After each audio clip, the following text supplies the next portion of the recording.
Start the stream now, anyway. I'm an idiot.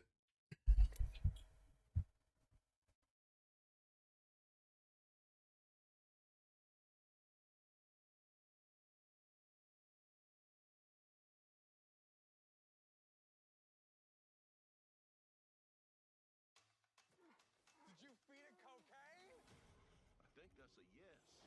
A bear did cocaine.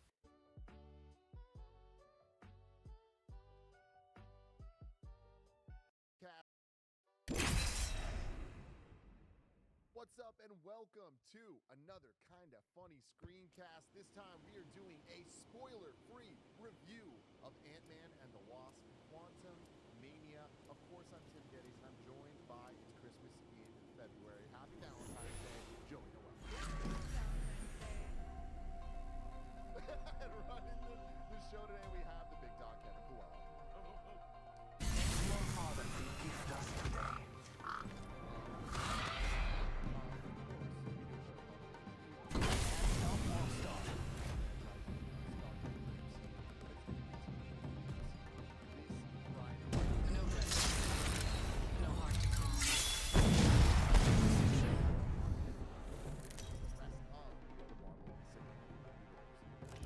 Introducing your champion. Do not cross me, or my blade will cross. I'm the jump master. Follow my lead. Any single thing about this movie. You know what I mean? Yeah, but if you just want to hear some conversation, not spoil anything, you're in the right place. Podcast by searching your favorite podcast service or podcast right. Some cool stuff's been going on. Again.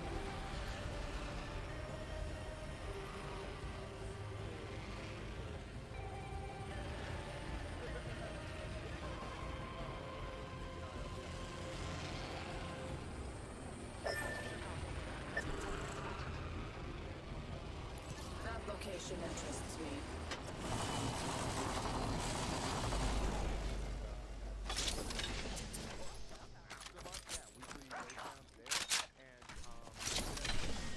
Round one. Beginning your countdown. Enemy target near me, amigos. We're up.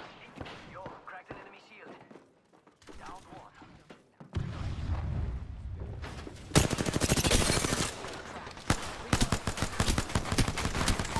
Taking fire. Down another one.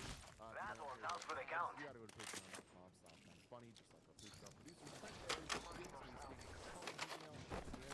Charging shields. Trent Barry have done. So let's get into it. Spoiler-free thoughts on Ant-Man 3. Joey Noel, what did you think?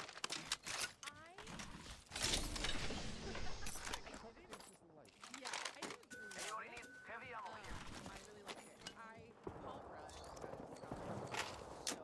Laser sight here. Level 3. What do you think is over here? Carries a lot of the movie. The plot super Like a worker. exactly. Target spotted. Far off. I'm out of light ammo. The movie plot is actually pretty straightforward. Reloading.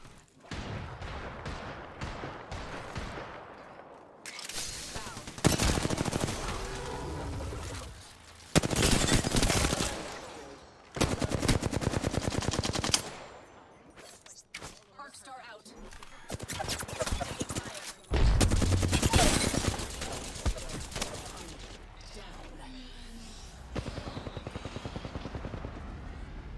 Eat thermite. I think Throwing thermite grenade. Reloading. Can't believe I'm standing still. You're lucky. I like it.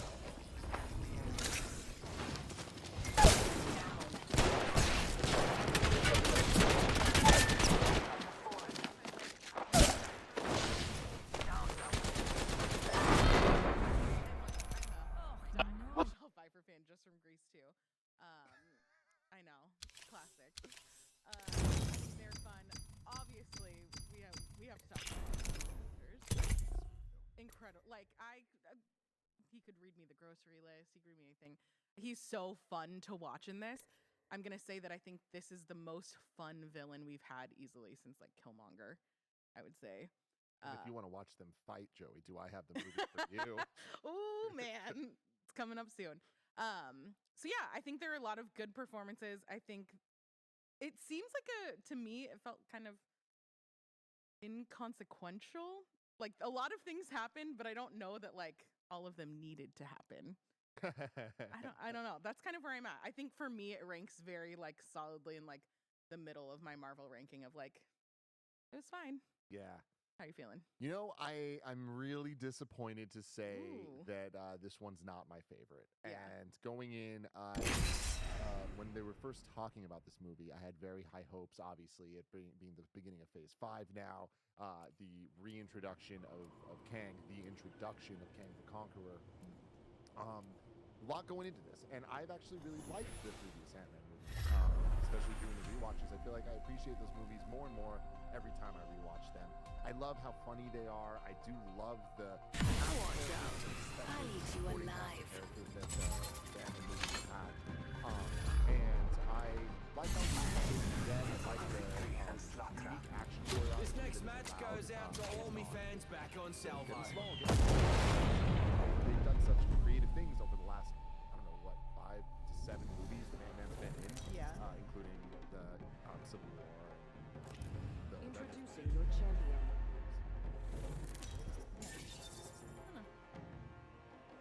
Should make some sound. All right, cool. Okay, cool. It definitely sound like the Jim I was like, gonna, is there an was earthquake? gonna die. But okay, so, getting back on track here. I knew you were I You're walked out of this predictable, movie, and I'm not. it's the first MCU movie I bet since that- Eternals, which I guess wasn't that long ago. But before that, I think it was Eyes Thor on the Dark prize. that I walked out of like, I don't want to watch that again. Oh, a Yeah. definitive. I Yeah. don't want to watch it. Yeah, and I can't believe I'm saying that about an Ant-Man movie, and especially the beginning of Phase 5 with Kang and like Yeah. Don Major, all that stuff.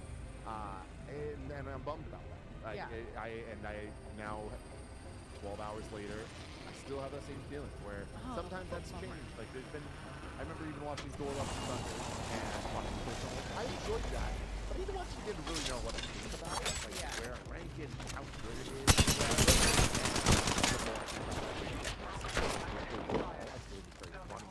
With this one, Ooh, Yeah. I feel like that's a rare thing getting stage. it's not bad. Yeah, it's really not bad. In terms of like starting off phase 5 or In terms of starting Phase 5, I'm a little okay with that. The phases are a little weird anyways. Yeah. Like, what's the difference between 4 and 5? Who really cares? They are clearly building something, which Yeah. I appreciate, but I'm somebody that's seen what they've been building for a while and not really complaining too much about that because I understand what Phase 4 needed to do, and I enjoyed most of those movies. Do I enjoy them as much as Phase 3? No, I just don't. And I think that that's okay. I appreciate that the MCU is in a place that it can be weird as shit, and this movie is This is that. weird as shit. It's different, and you know, like it's such a trite thing to say now. Like, oh yeah, it's the most ridiculous MCU's ever been. I'm not going with that. I will say this is the most Star Wars MCU's ever. 1000%. And you might Take that say how very you want to take that. Yeah, exactly. And, you know, in my opinion, in some ways, my biggest problem Pushing with you. there were events and things that happen in it that some majorly consequential and some a little bit more just this was the plot of this movie that I feel had this movie come out later and we've been introduced to some other characters and concepts earlier, everything would have hit a lot harder. It kind of just kind of happened in this movie, and it all adds up. The plot, like you said, fairly simple, but there's a weird just moviness to it that I just didn't appreciate. Like characters are like MacGuffins, things say things and things happen, and you're like, huh? Like, yeah, I guess that works, but a lot of the fun that I appreciate about Ant-Man 1 and 2 is just not in this movie. Yeah. There are some things which Kevin and I have talked about, like on our car ride home last night, that I don't know if I like or care about the quantum realm that much, because it does just kind of seem like a, well, there's all these things that we can make happen because of this that if you think about too hard don't really make that much sense, but they kind of seem like they make it a little bit overly complicated. Like something to me, it's like, oh, you're in the quantum realm.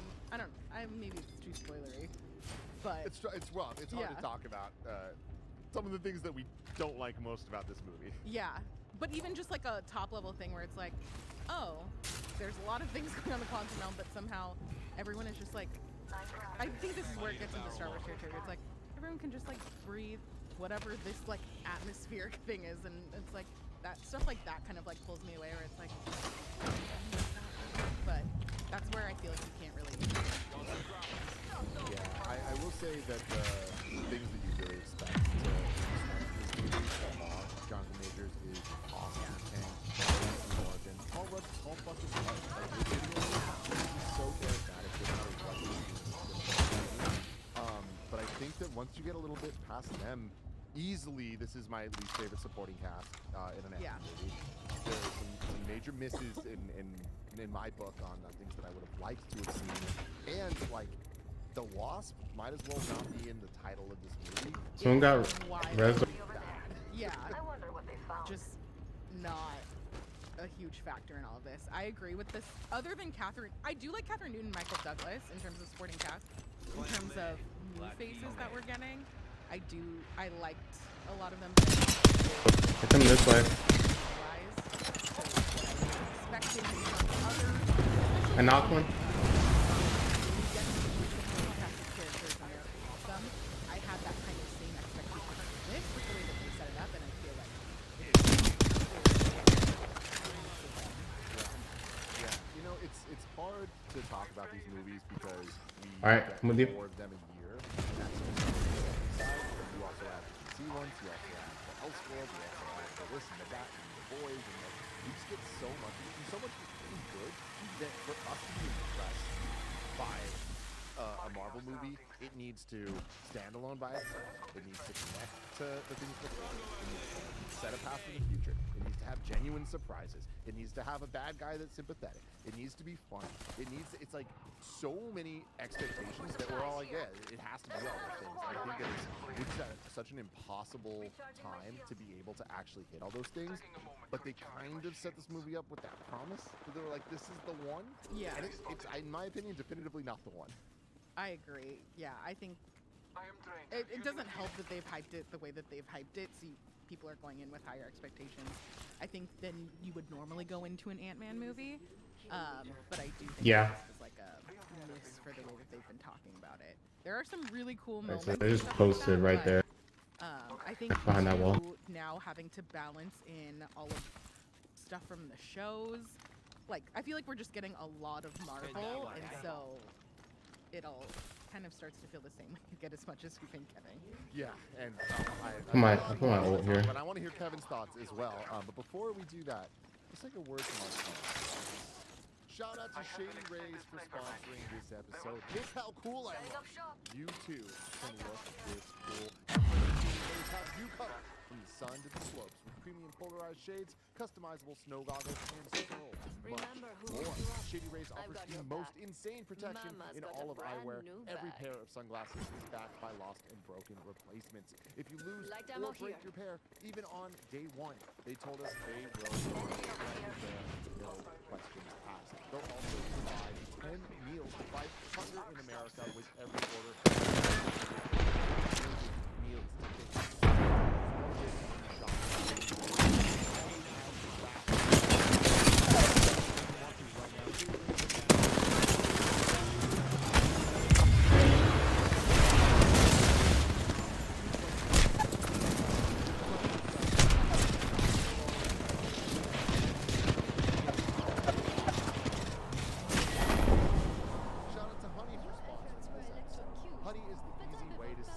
shopping on your iPhone or computer, and thanks to Honey, searching for coupon codes is a thing of the past.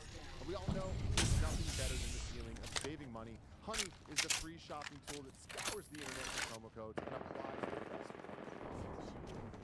Try and crawl to me as something seconds. nice. See the fun little dancing guy. Honey coupons finds you the best ones. And then you just want the prices drop. We here at Kind of Funny have been using Honey for years, and it's helped us save thousands of tech, costumes, food, you name it. Honestly, I just love how easy it is to just set, get, and save. That's the best part. Honey doesn't just work on desktops, it works on your phone too. You just activate it on Safari on your phone to save on the go. If you don't already have Honey, you could be straight up missing out. You can get PayPal Honey for free at joinhoney.com/honey. That's joinhoney.com. It's so great to get all the friends back together. Just grab a second. How common is it for someone to drop a baby? That's a white people thing. Black people don't drop babies.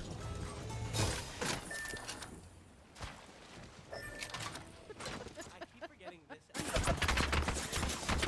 we should look at Yeah, one of my favorite things ever just happened where Kevin was counting down for us to go back, and he goes 10, 5, 3. I love that sequence of numbers. Kev, what do you think of Ant-Man and the Wasp: Quantumania? I enjoyed it. Oh my God. Yeah, no, I enjoyed it. I thought it was fun. I think it had key fun moments with characters that, like, they were revealed. We don't want to get into who, like, those characters are, but it was cool what they did with that. Maybe they went too far. I'm gonna ult in here.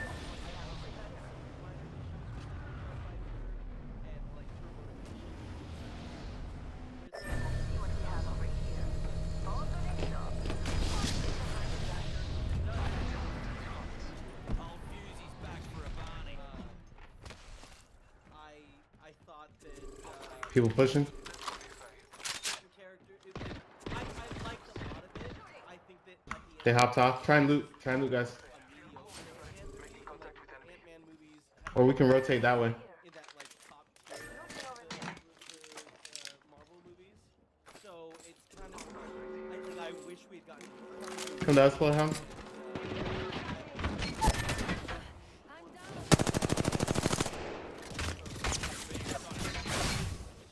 Yeah, just run, bro.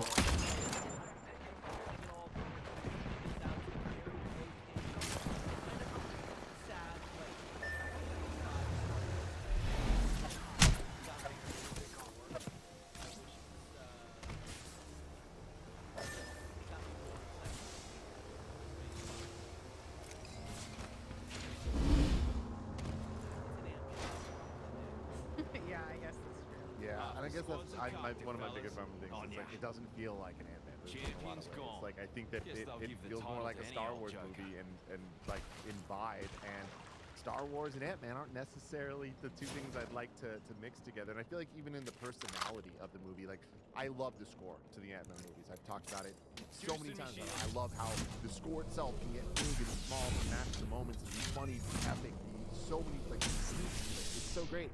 And the theme is in this movie, the same score, same composer and everything, but it just feels generic sci-fi action stuff. And I think that the generic sci-fi action is what the quantum realm is in this movie.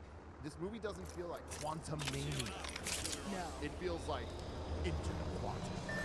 Yeah. Do you feel me on that? 100%. I feel like it is a very like baseline linear story or something that has quantum mania in it. Like there's not as much like kookiness or like out of kind of left field stuff that you would expect from that.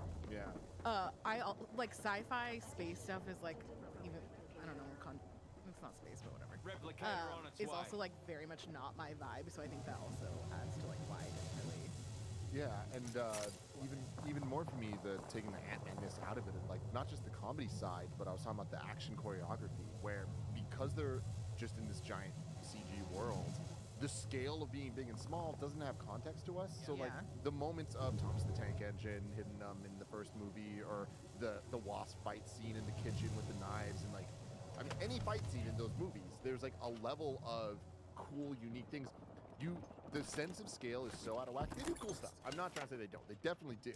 But it never feels quite like there was multiple moments where I was like, oh, he's big now. Yeah.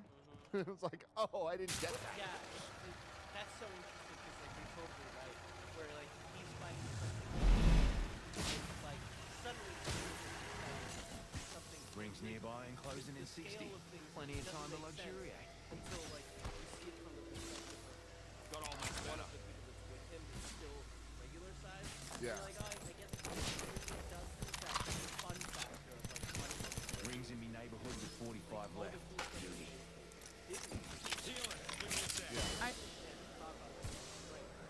I also feel like Ant-Man was big for a lot more of this movie than any other movie. Which also makes it less fun if that's like a high level use case for it. I don't know. I'm okay with that because you see the progression where it's like I feel like we're seeing a more seasoned Ant in this, and like we've seen now that he's been able to go big and maintain it for longer periods of Rings time. close, So got I 10 appreciate that, seconds. especially in the Reckon context she'll be right. of being with the family and like Yeah. seeing like different people's power levels. But I do think that like we're sounding really negative on this, and like I It's stand because by everything I'm saying. so much of the stuff that we like, we can't. And that too. But I enjoyed the movie. Like I definitely did. I had a great time watching it. Like the entire time, it's well made. It's enjoyable. It's like fun. But it's just, you know, we watch these things with higher expectations than just being engaging.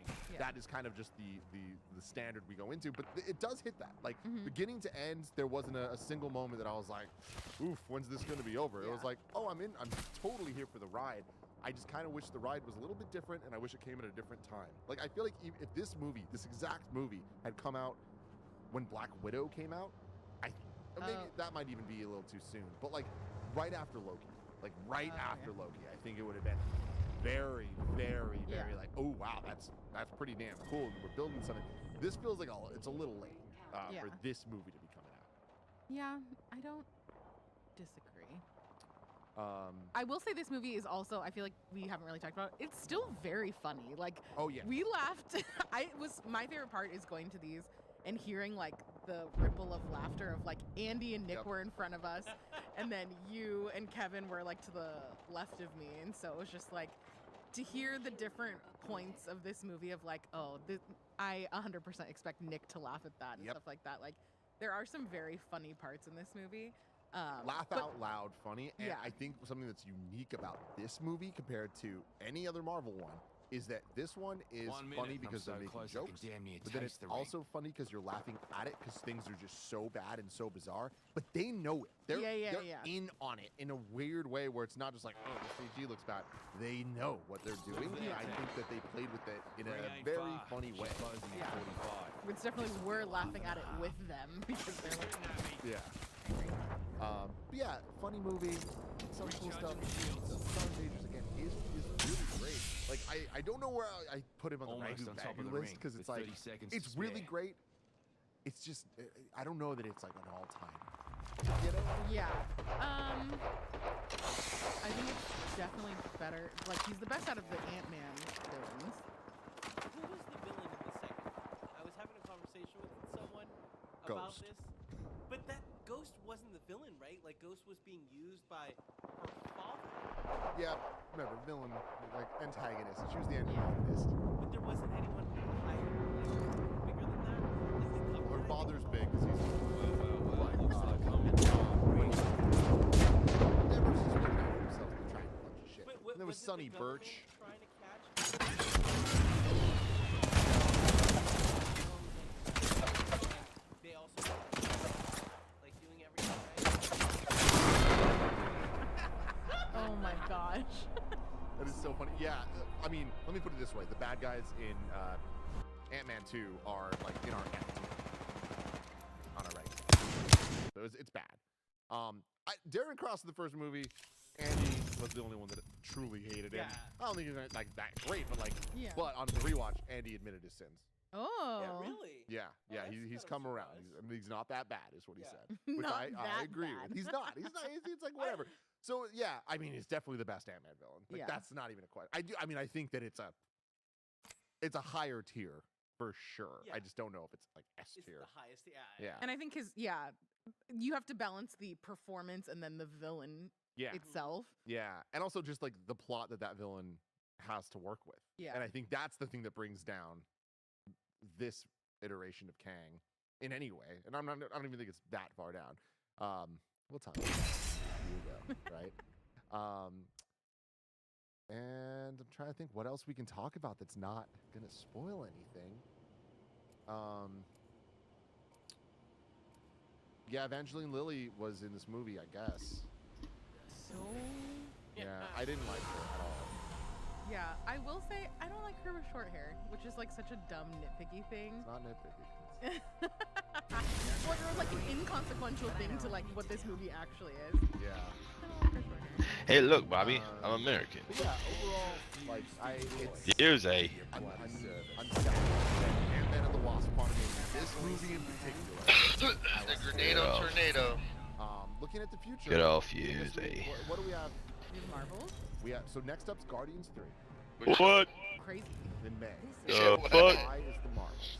All gold, baby. And then Gangland. in between that, we're getting Yeah. somewhere Season 2? Secret Invasions first, Okay. which I think. is So there's May. probably about And then Loki season 2. 2 to 3 other teams with diamond players in this lobby. And We got What If. Let's do it. We going dry gooch? definitely. Okay. Yeah. Oh, Yeah, not my favorite. And there Secret Wars? was Armor Secret Wars? Wars 2025. oh shit. Two teams, production yard. What was that, a Pred Master team with us? Yep. You still want this? Well, no, yeah, we do. We want it. They're not coming with us. Yeah, we'll see where all this goes. But Nice. yeah, let us know in the comments how this. Oh, they're going Breaker War. Yeah, your thoughts on the MCU. They don't want to fight at all. They don't want none of that smoke. I might have to restart my computer. Bye. Getting ping spikes at the wazoo right now. You restarted your router or your modem, I mean. Oh yeah, that shit went through a factory reset last night when my power went out. Yeah, you're right. I was pissed. Yeah, my buddies punched me into the middle of a fucking wall, or the corner of a wall, so then they couldn't punch me into the zone if needed. Automatically for you, which is already a win. It lets you scout out Sleep. your opponents during and before the games, which I cannot say enough how nice and useful this is. And you can now even see who's played with who. What time did you end up getting back on yesterday? It was late. It was probably around 11 my time. Yeah, we got him from like 8 to like. Actually, we only played like one game because he wanted to. He just said he was gonna take a nap before work. Yeah, I get that. Oh my god, World's Edge soon. I Much got off. better. I passed the fuck out. I haven't went to sleep that early in a long time.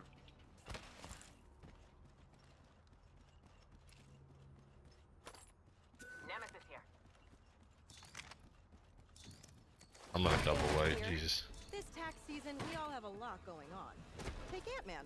He's juggling fame, family, and saving the universe. I need an extended light mag. Again. I need a barrel mod. With all that action, who has time for taxes?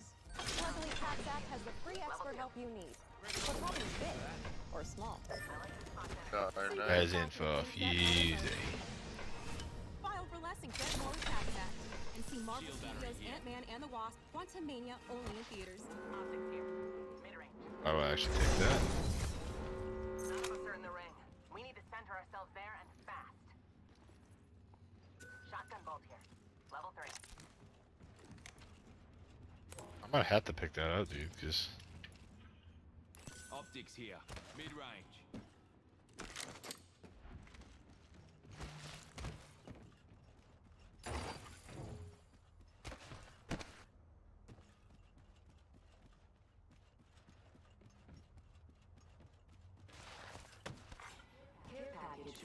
Well, that'd be an enemy. Well, we have a capacity on the way. Joker over there. is it a solo?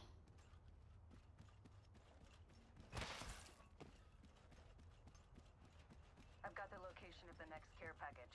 Check your map. Joker's shooting at me. They're coming over. Recharging my shields. I'm backing out, I'm backing out. Pierced by the earth. Firing. Form some eyes.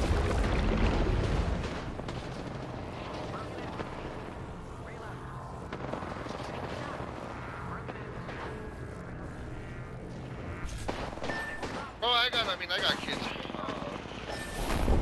Damn.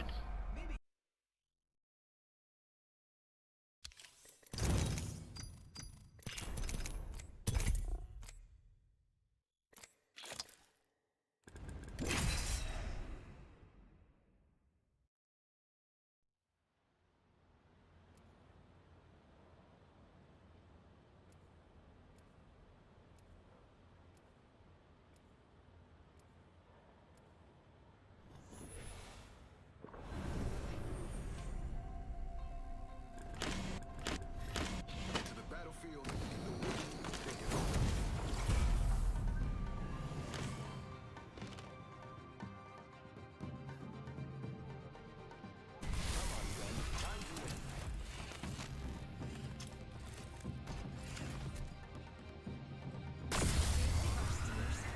And then, of course, utter mayhem.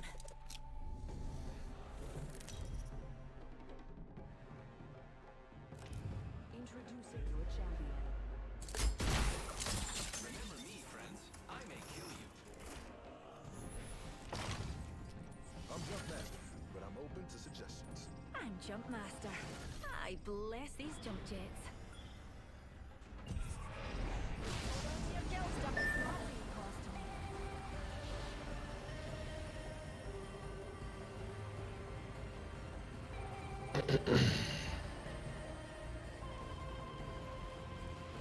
Drop in there.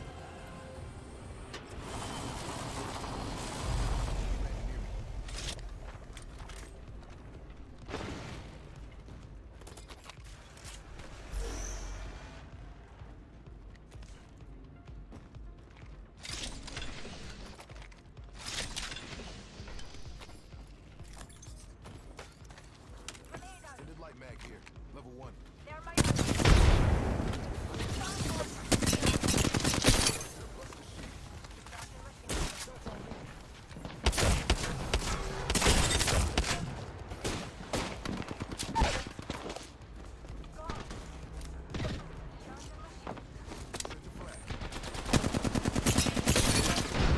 Oh, there's.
the time you see me come, I'm the jump master. No pressure. Hold your breath. If you have a respiratory system.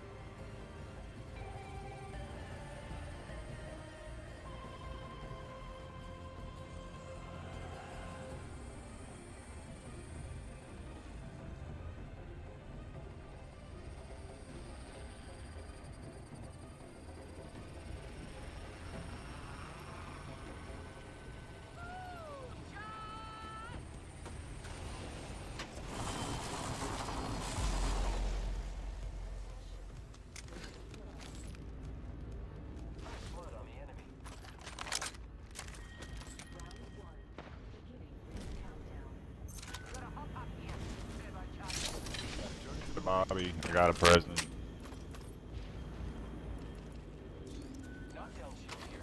I bloody want it.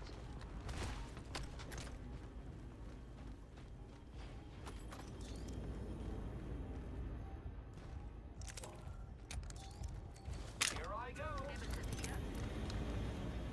Rings are distant and closes at 60, Cuzzy. Extended heavy mag here. Level 2.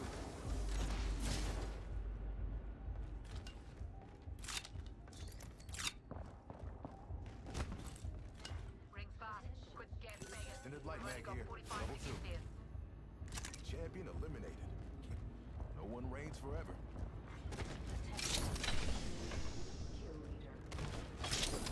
Take note. There's a new kill leader. Shotgun bolt here.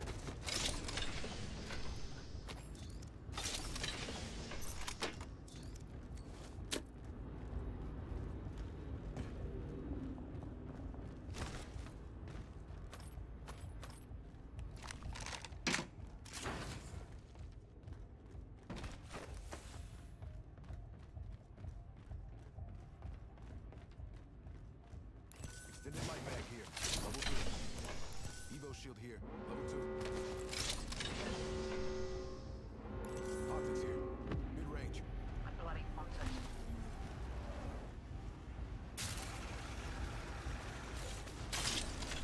Backpack. Knockdown shield here. Level 2. Just be thankful I didn't leave a giant burning effigy this time.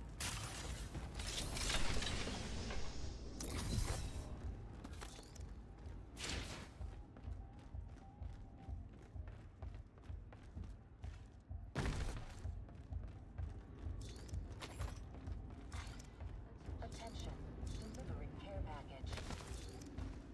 We got a care package on the way. Standard stock here. Level 2.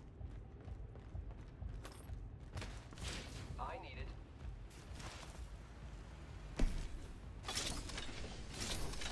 Using grapple. Got an extended energy mag here. Level optics here. Close range. Gotta hop up here. Have a point. Barrel stabilizer here. Level 2. I need it.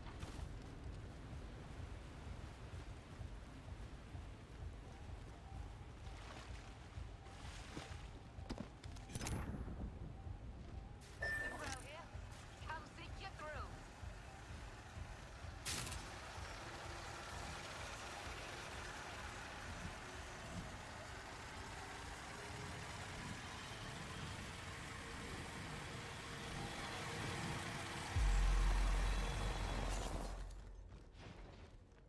How about we reposition? Heads up. We got an enemy. Setting up a zip line.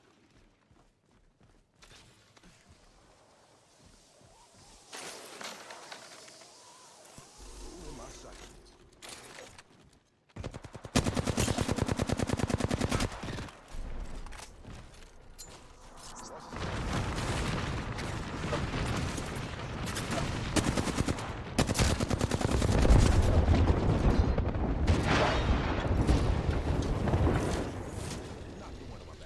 Recharging shields. You fellas know the drill. She mosey on over there. Eyes up, runner. Got a target on you. Wanted to we dip this right in. That's done. Hit this. So not used to not playing Maggie. So big. Reinforcing my Evo shield.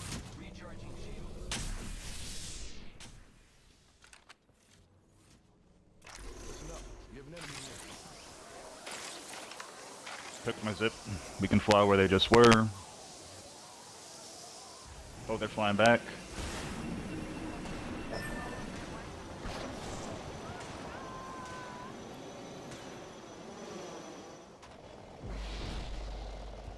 Visit this building right here. Team attack.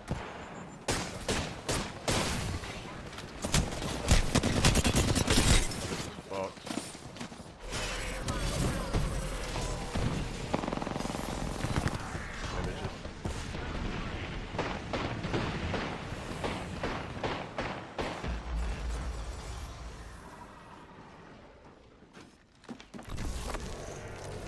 He's behind you.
Just need to get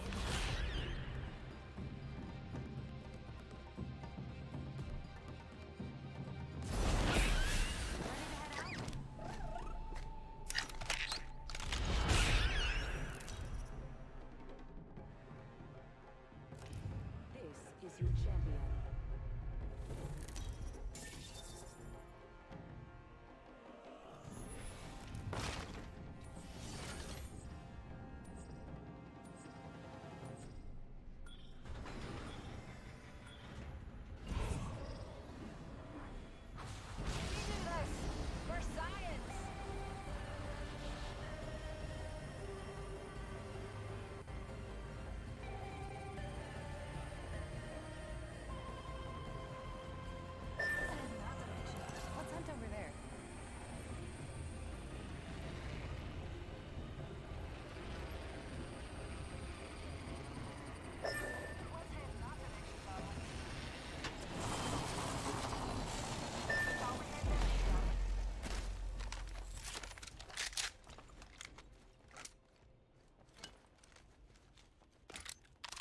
Barrel stabilizer here.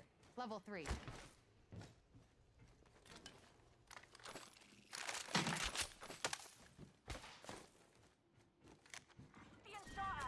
First blood.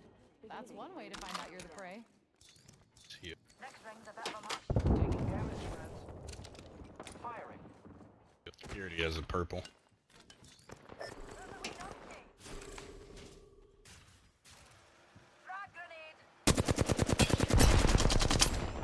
Giving my shields a recharge. I am taking fire, friends. Shields recharging. I think we should move that way. Giving my shields a recharge. Another repick me up. Attention. 45 seconds. I go pick the sweet angle. Getting shot at. Extended heavy mag here. Level 2.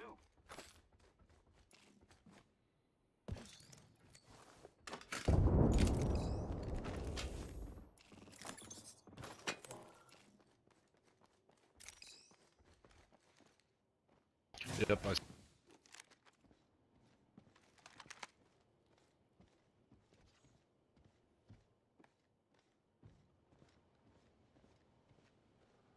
Some prey there.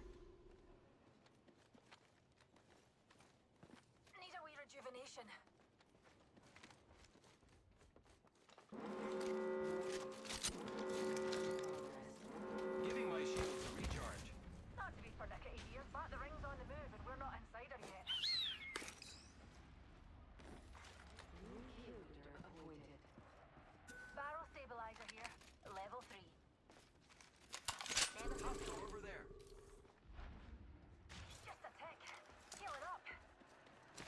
go this.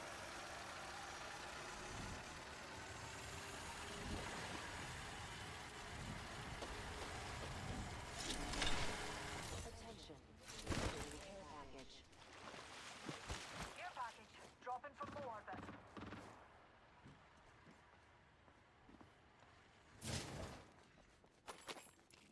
Best check your map. See where the care package will be.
Up here.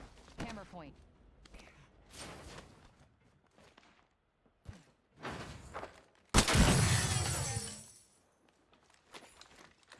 Check out over there.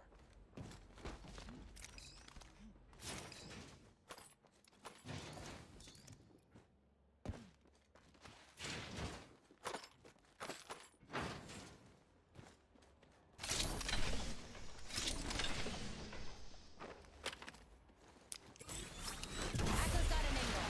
Moving there.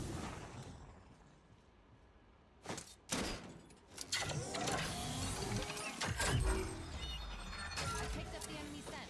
Mark them on your map.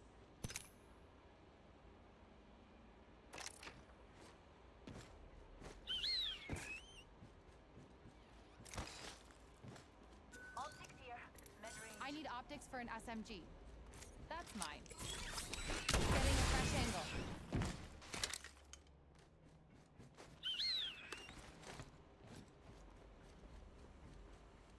Optics here. Sniper.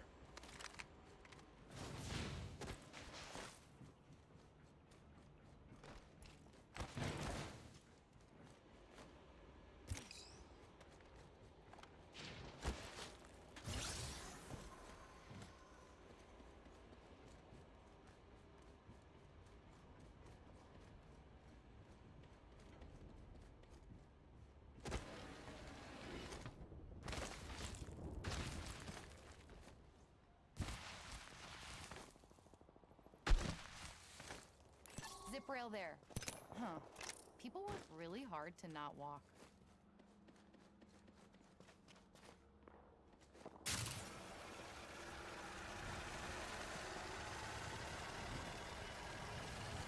Got a mark there. Long shot.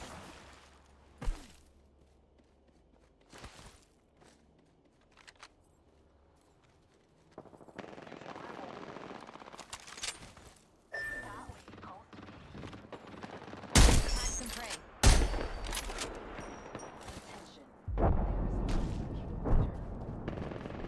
There's expired. No more numpties. That was tougher in my day. Frag out. Tuck in grenade. My prey is down. Oh, brilliant kill. Just brilliant. Prey spotted here.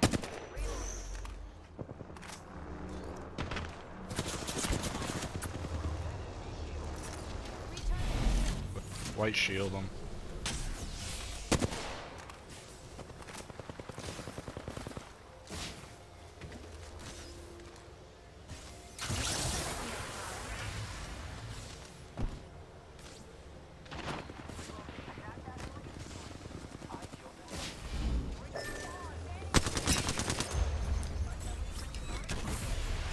Better angle at Echo's location.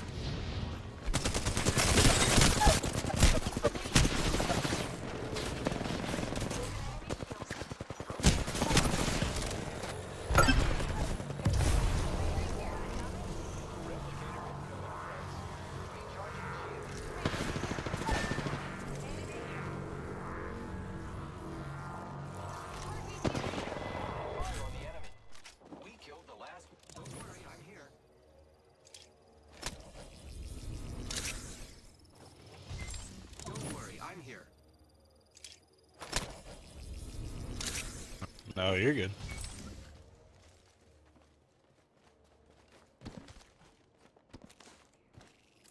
I'm using a fuse kit, pals.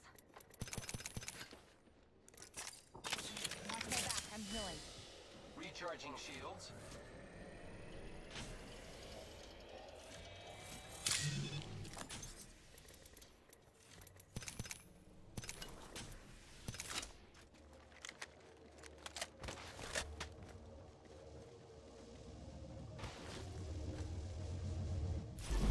Here.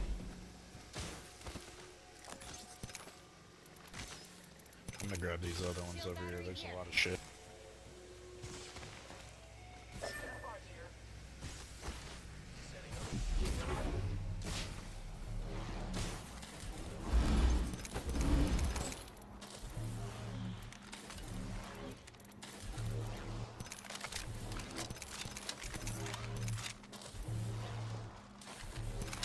Ring's fine. We've got about a minute.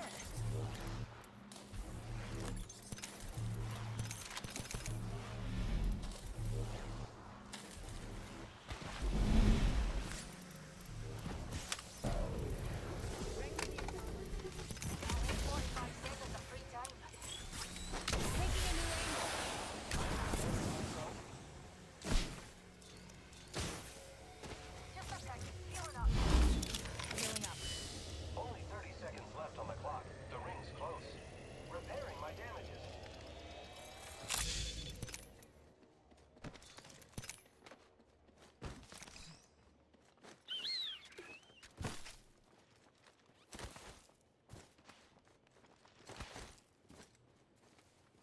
I need a laser sight, please.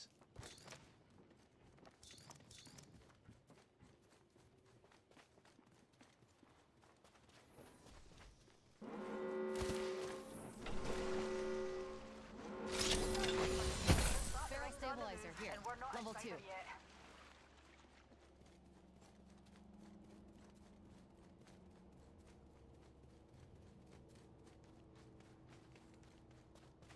That way calls to me. Attention. Delivery care package. Incoming care package.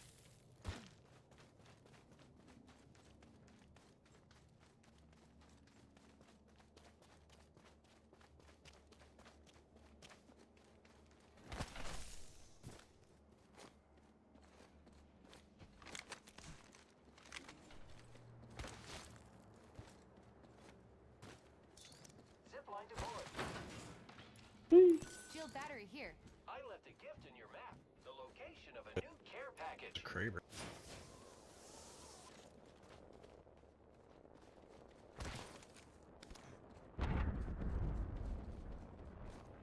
Get ready. It's zipline time.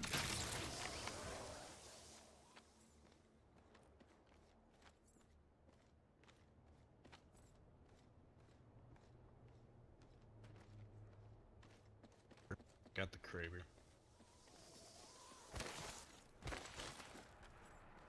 Prey in sight. Adjust your scopes. They're far.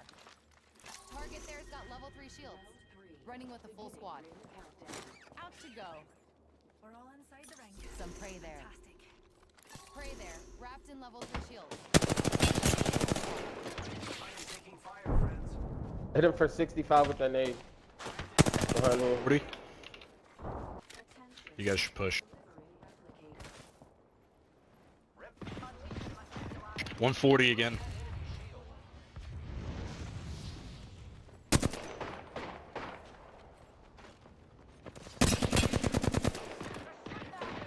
Recharging shields. Reloading. Fucking spritz me. They're porting away. I got, hey, scan from behind. I got scanned from behind. There's somebody in the building we just left. Yep. Go down, go down, go down, go down. Let's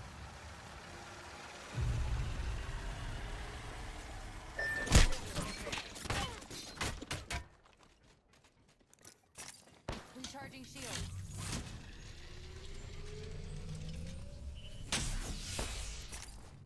Healing up. Door.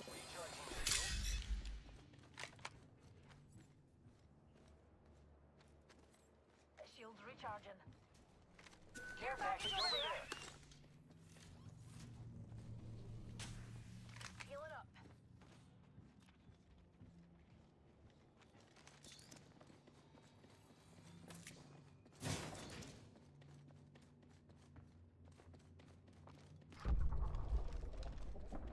Mobile respawn beacon coming down.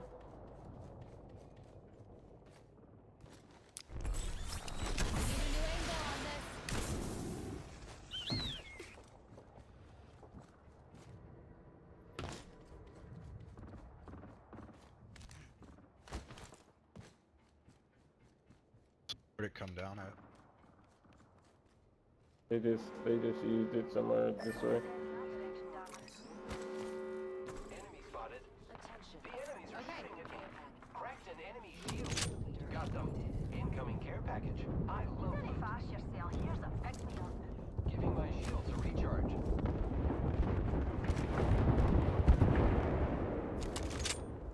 We watch right here, we can ape this soon. Pathfinder. Switching it up. I think we should move that way.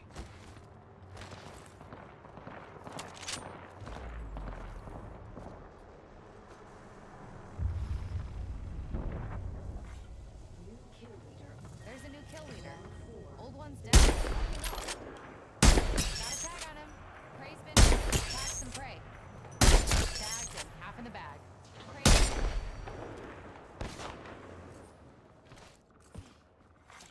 Kill leader eliminated.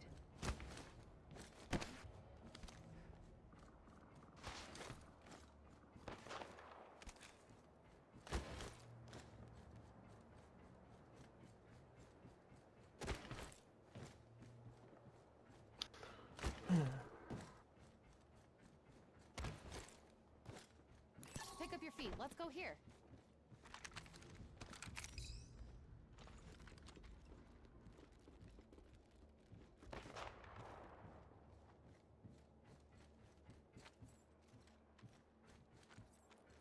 Here's the jump pad. Jump pad here. Zipline deployed.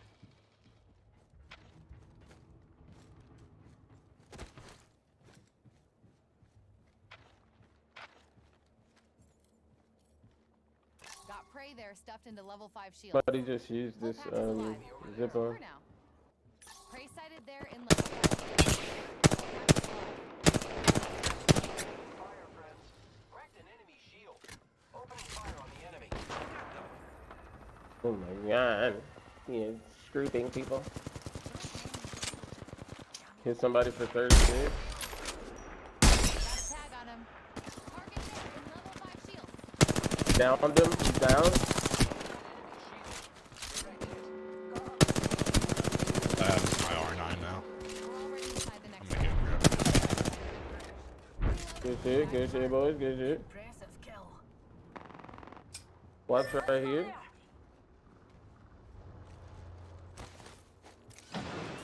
Oh my god, I ain't hitting me.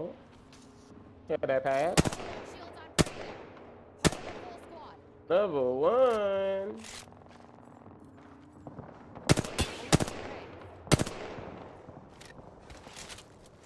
It's fucking G7 and look right here. Spotted a bomb pole over there.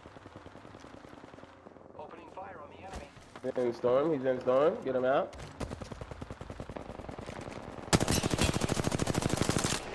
Go do this by yourself. Dead. There goes the last I'm one. gonna go grab his shit real quick. I say we just stay up there. Team right here. Care package over there.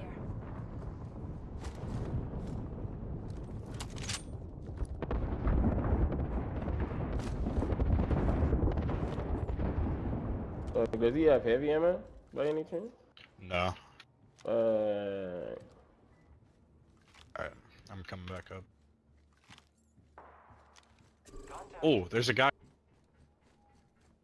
go where? He's ratting over here. Like next to you? Yeah. I see Like him. I just see heard him. him pop a I shield. see him. Literally ready. Right there. You guys watch that way. I'm gonna watch for this guy.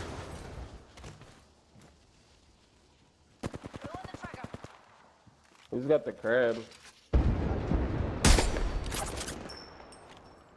Fuck the solo. We need to fucking kill this 3-man. Tagged and half in the bag. Can't see stupid ass smoke.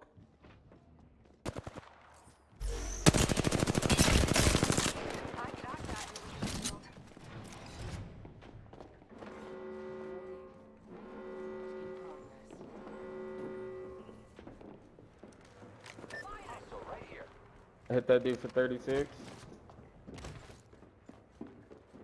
Standing back. He's gonna be right here.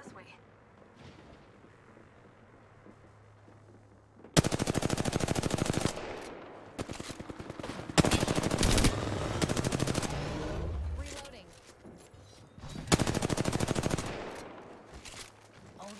I have fucking 1 heavy ammo. God damn it. It's 3v3. Yeah. Fuck, man. God fucking. Heavy ammo here. Beginning ring countdown. Thank you.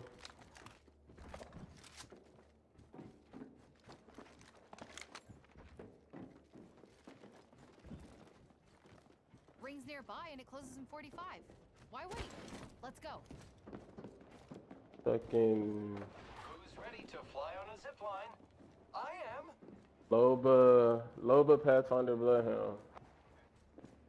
30 seconds remain. The ring is nearby.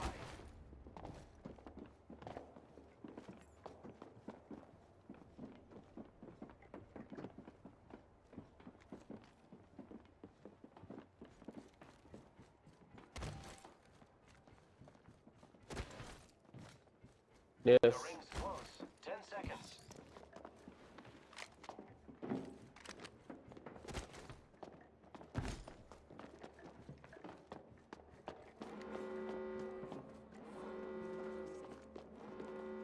Final ring's closing in. Winning's the only way out.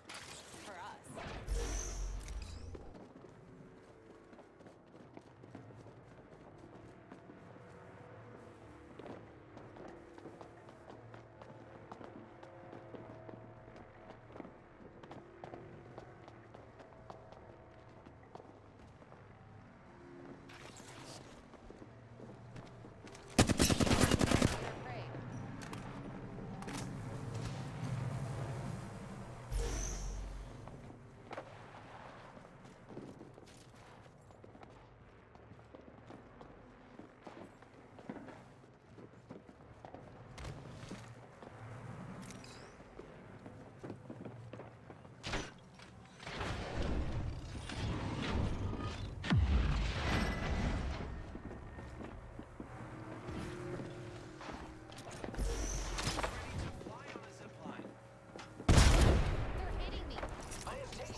It's one down.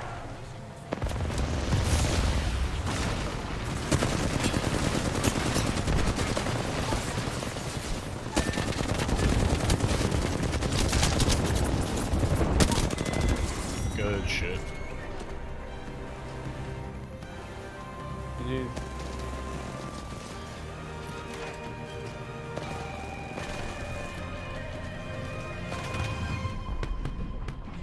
Apex champions. Appreciate it, Brady.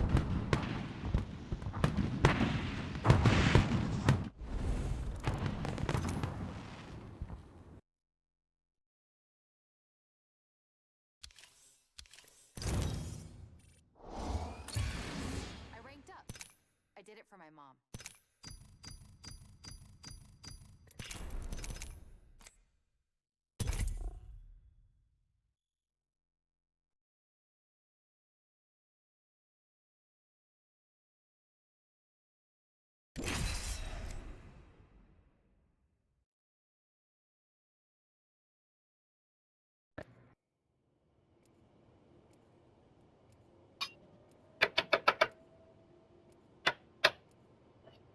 I just been playing with randoms. Have been fucking terrible.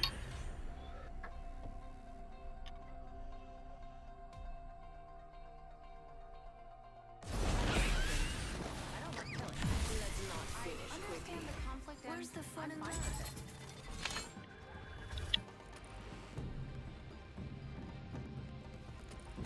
Put this thing together. Semper Fi or die. Who heirloom you get? Right. Oh.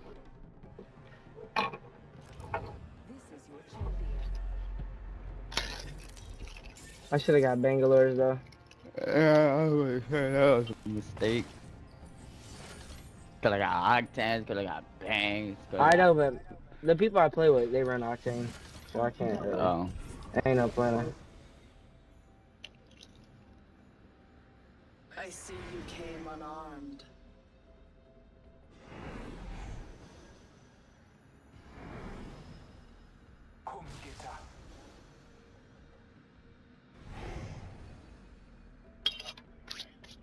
I would have got Ryzen, but they don't got Ryzen, so. Find something good.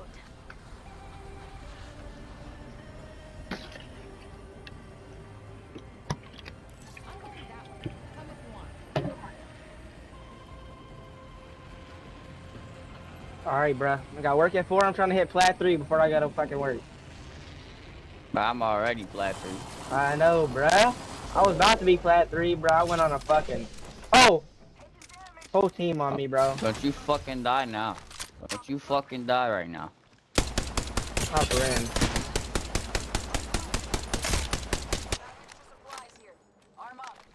I'm I about did to not pick know a up a full. wingman There because was of this shit. more than a full team there.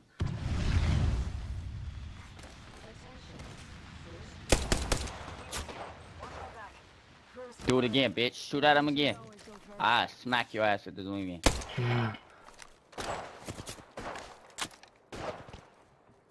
Do it. Do it. Do it.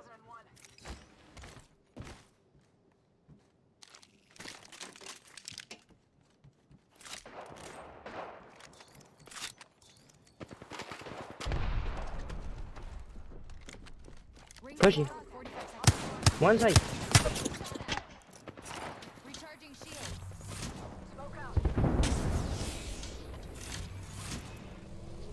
Nah, I dare him to think I got a 30-30. 57 crack.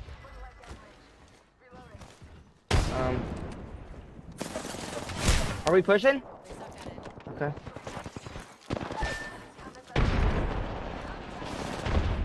Catalyst is low. He's rezzing. Get back on top. Go help him.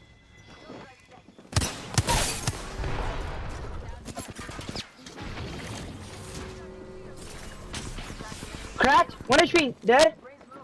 One more. There's gotta be one more somewhere. On me. 12, 12, 12. He's low. One dead. One more inside, boys. One more inside. He's pushing me. I'm dead. On me. It's Octane. Nice. Good shit. There's more. Hit a shield swap and help him. Where you at, Dalton? Come out here, yep. Get on top, get on top. Fuck, they didn't have a shield.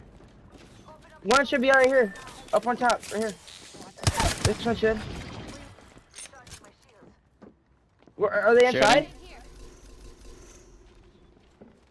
Alright, I'm running up. I'm running up. On me, inside. About to be cracked, about to be cracked. Nice, boys.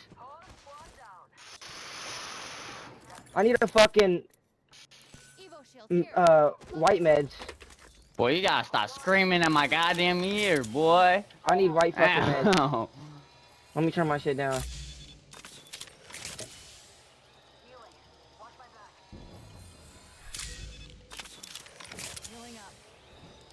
Fuck, that was intense. Where the fuck are all these bodies now?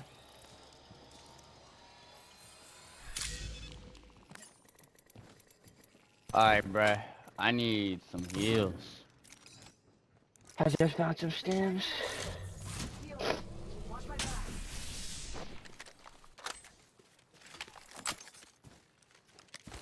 Ooh. Hold on, I need to heal.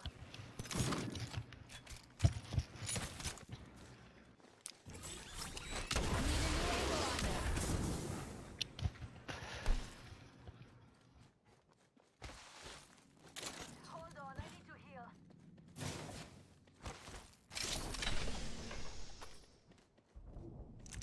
If I find an extended energy mag, let me know. Taking a knee. Patching up.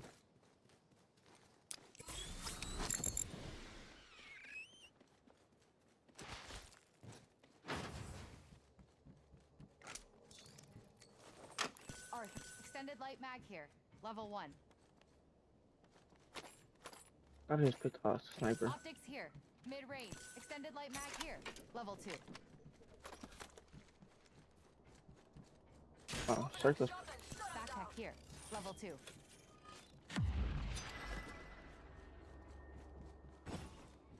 Mama's got you now. Nice choice. You've got good taste.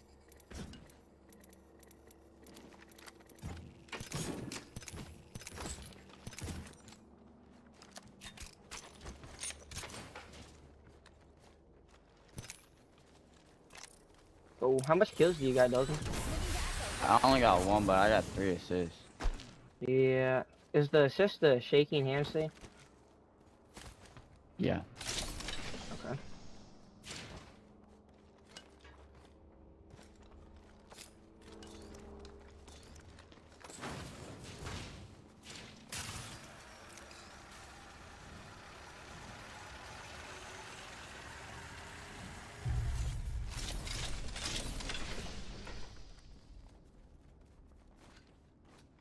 Team right there.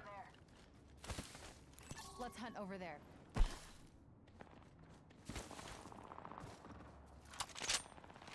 Get circle and then we can start shooting at people, boys. Can I throw my ult on him? I wounded the prey. Yeah. Maybe a little bit closer.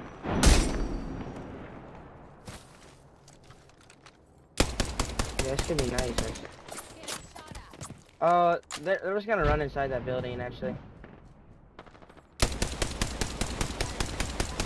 Cracked one, 47 white. I mean, they're gonna have to push out of that. I'll throw my ult down. I think.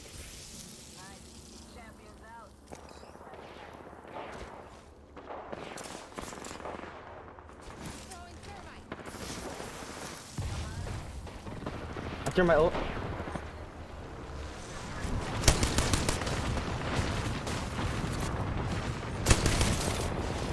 Damn, of course they don't come out.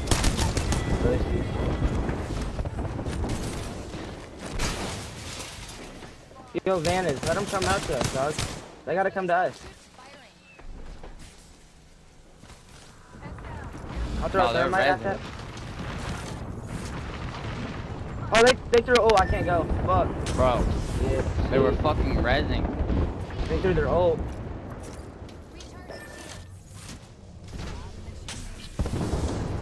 We should have played not in the storm. We should have. They wasn't hitting that hard, bro. And they were rezzing.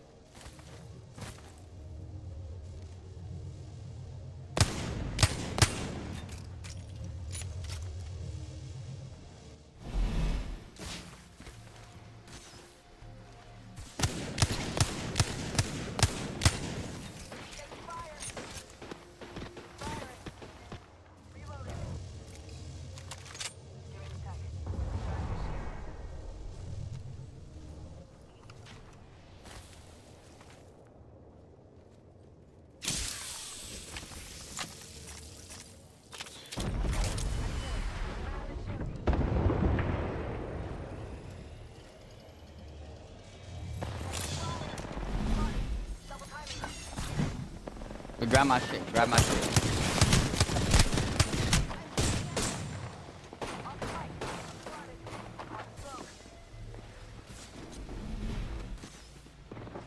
Now they want to push. Pussy ass niggas, bro. I swear to God, I hate this game.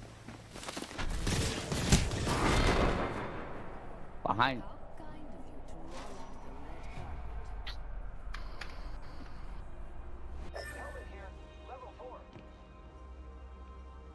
Give it here.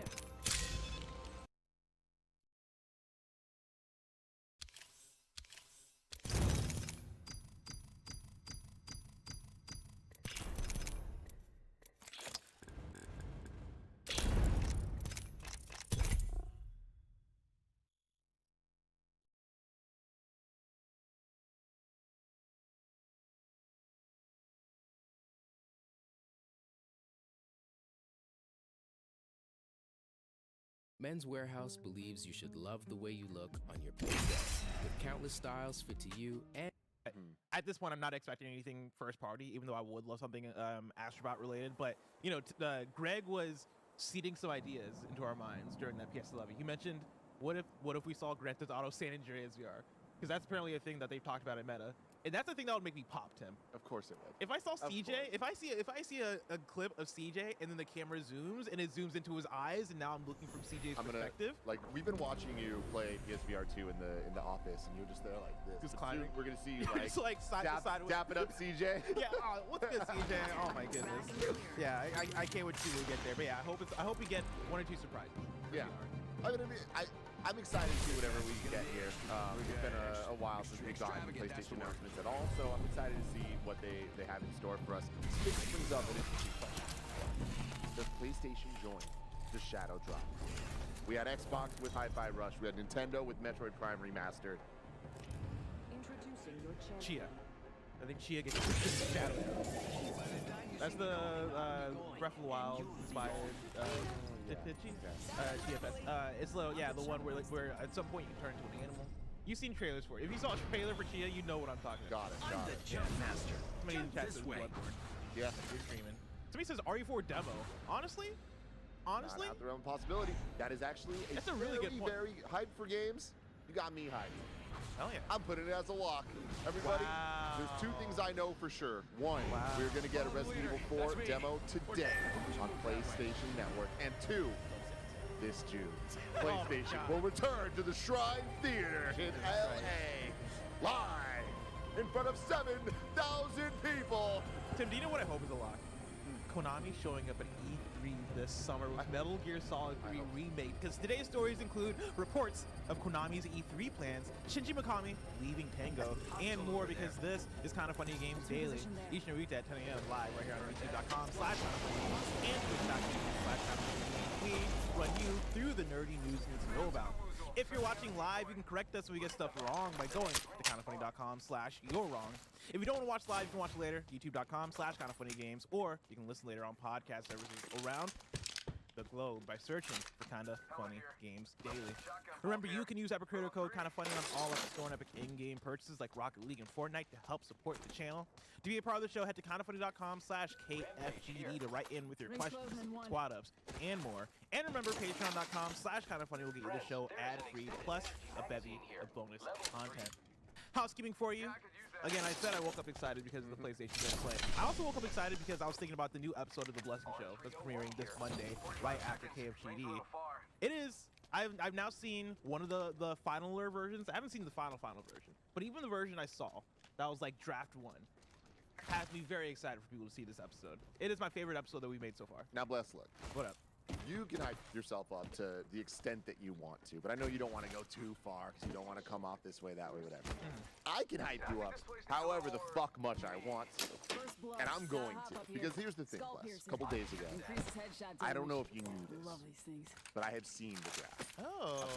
And I told Roger not to tell you that I saw it, because I wanted to tell you in person how fucking proud I am of you, of what you made with Roger. And this thing is, hands down, I think the dopest piece of content Kinda Funny's ever made. Wow. I can't wait for people to see it.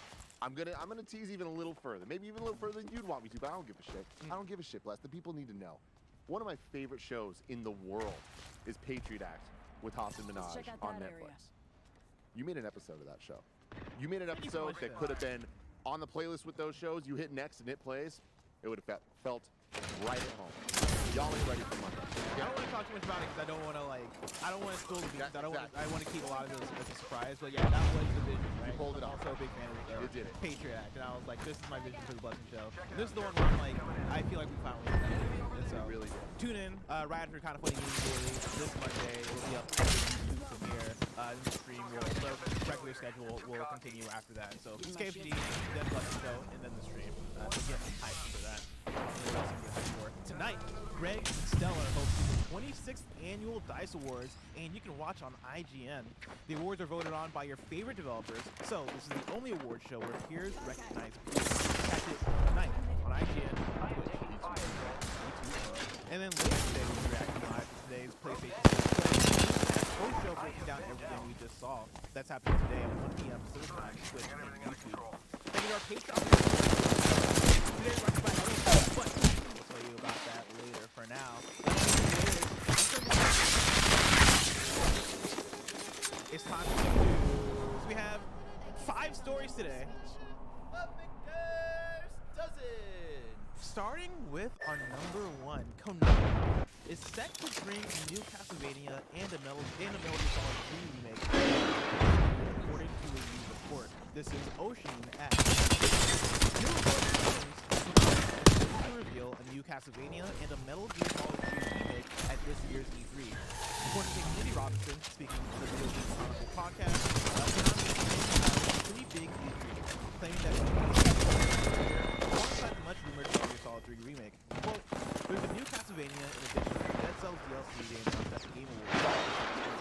Quote, and there's the much discussed Metal Gear Solid 3 remake, which I also expect to finally show. Being playable on modern platforms. Robinson said that as of 1 or 2 years ago, being able to do so in some shape or form was in the cards, but it's now less clear what the situation is. Quote, I would imagine that Metal Gear Solid 3, the remake, is going to be somewhat of a test bed for that, Robinson said. Robinson also noted how Konami is, quote, opening up to collaborating with more developers, though it wasn't clear if he was just talking about the Silent Hill series or Konami's wider portfolio as well. Some kind of Metal Gear Solid 3 remake has been rumored for a while now, but there's been no official comment from Konami on the matter. Last October, the also long-rumored and repeatedly leaked Silent Hill 2 remake was revealed, which is being developed by Layers of Fear studio Bloober Team. Also revealed at the time was Silent Hill F, the first game in the series to bring the story of Konami's native Japan, and Silent Hill Townfall, which comes from the indie studio No Code. Now, Tim, the biggest news from this news story, of course, is that Video Games Chronicles launched a podcast. Exactly. Shout out to the homies over at VGC. Yep, episode 1, right? Yep. And what a way to launch episode 1. I love it. They're like, yeah, we're going to bring the fucking heat. We're going to bring the bangers. We're going to drop a Metal Gear Solid 3 remake. Is happening. This shit better happen, y'all. Y'all put yourselves in a position. And I'm here for it, and I am hoping. I am fingers crossed. We need this in our lives. Do we not? Oh, 1000%. And yeah, this is one where, you know, there are certain sources that we reference a lot where it's like, okay, I can trust this person somewhat. You know, Jeff Grubb says something's going to happen.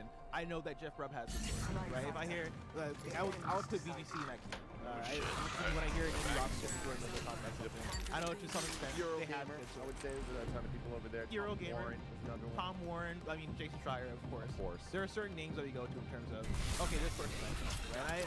You know, we know folks from Video Games Chronicle personally, and I trust them enough to know that, like, when they're not speaking entirely out of their ass. Now, of course, things shift and change. That becomes a whole different conversation. Is this actually going to happen at E3? Who knows? That's an entirely different conversation. But is it going to happen? Is it going to happen? At least 62,000 kills and 17 million damage. But the idea of this happening, I think, is correct, right? Like, at this point, I fully believe that Konami is working on Metal Gear Solid 3 because of the amount of rumors we've heard. I think that's such a good idea. Yeah, I thought we were still on Broken Moon. I would have played Valk. Very similar to the Resident Evil 4 remake rumors and I love all those. Dead Space remake. I forgot. You're bad. Yeah, I mean, we can fucking remastered. I mean, Silent Hill. zip like 300 meters. We hear about them so long, and then eventually they become true. At what point were they true? I think that is. Yeah, two squads. You know that Metal Gear Solid rumors first One here. It was because of those guys. Right? We one on you guys as well. Beautifully rendered. My building's safe. Get to it. Like oh my god, they're doing it, and then it was like, no. Big grenade. That was at a time I'm when moving back. Superlight I'm backing up the was bottom. even announced, and that game is now out. So that's how I'm gonna long work my way back to we've you. been Actually, I have one talking gun. about, So. potential Yeah, Metal Gear I'm Solid trying to 3 get remake. again so I can I help. hope this is true. Konami clearly is in a different Wing position man. in 2023 than they were the last couple years in terms of making video games, period, or collaborating. Light ammo, two energy mag. indie teams or double A, Alright, triple blue A shield, teams ammo. to make these games. We know Silent Hills, there's many of them at this point, are being worked on by a ton of different teams, and that's actually getting a Silent Hill 2 remake that all the Silent Hill fans want. We're actually getting new Silent Hill, all of that stuff. Metal Gear is Yeah. Castlevania. We got the Dead Cells thing, which is like super. Then my thermite. Grenade. I'm pulling it. There's one on me right here too. The last time they were at E3, I'm going for a shield swap. More. Metal Gear Survive. Right here.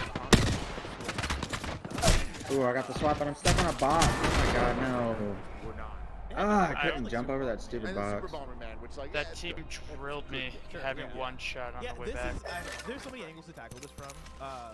I think it's interesting. So I listened to the VGC podcast to hear it directly out of their mouth.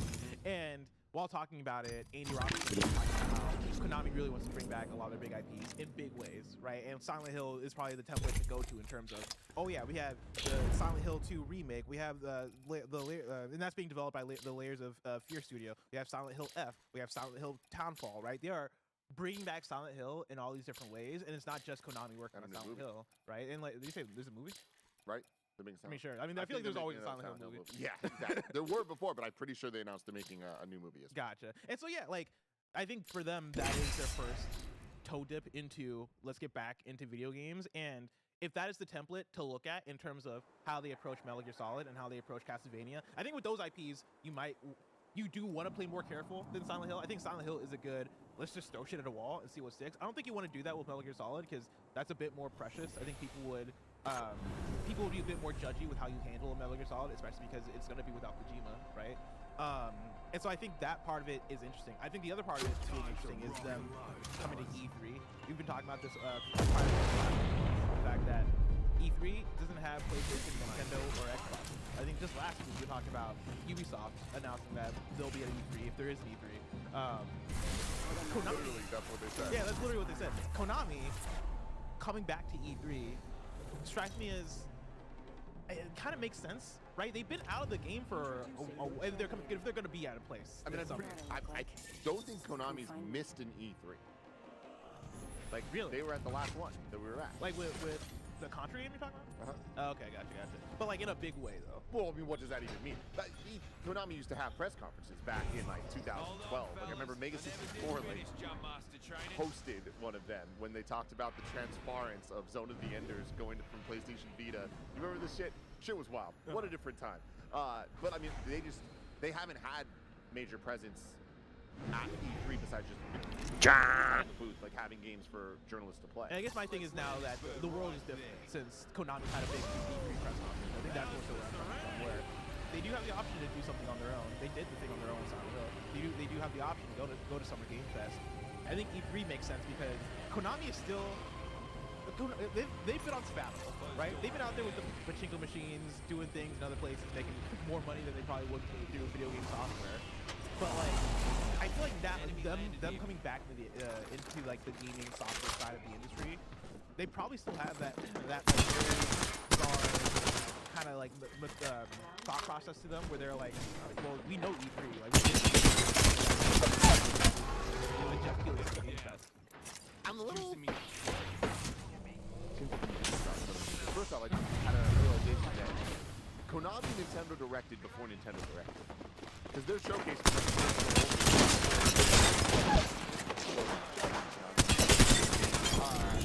beyond that though, like them coming back, like what you're saying about like them returning the games and stuff. Like I get that us as gamers, we don't think of like, oh, Konami's putting games out left and right. But in terms of their E3 presence, like what's this gonna look like? Because if these games are real, if Metal Gear Solid 3 Remake is real, if a new Castlevania is coming, where do they announce those? Because remember, the Silent Hill thing, they just did like a Silent Hill like presentation, right? They just put that out. This being part of E3, is there a Konami showcase? I struggle to believe that. You don't think so? No, I don't think that there's space for that, and I don't think that they have enough to go into. Maybe, I don't know. Again, being in E3 is such a weird thing, because really what that means is just there's stuff on the show floor people can play. Okay. Otherwise, the press conference is just kind of surrounding it, whether they're part of SGF or E3 almost doesn't matter. 50 flesh underneath. Correct blue.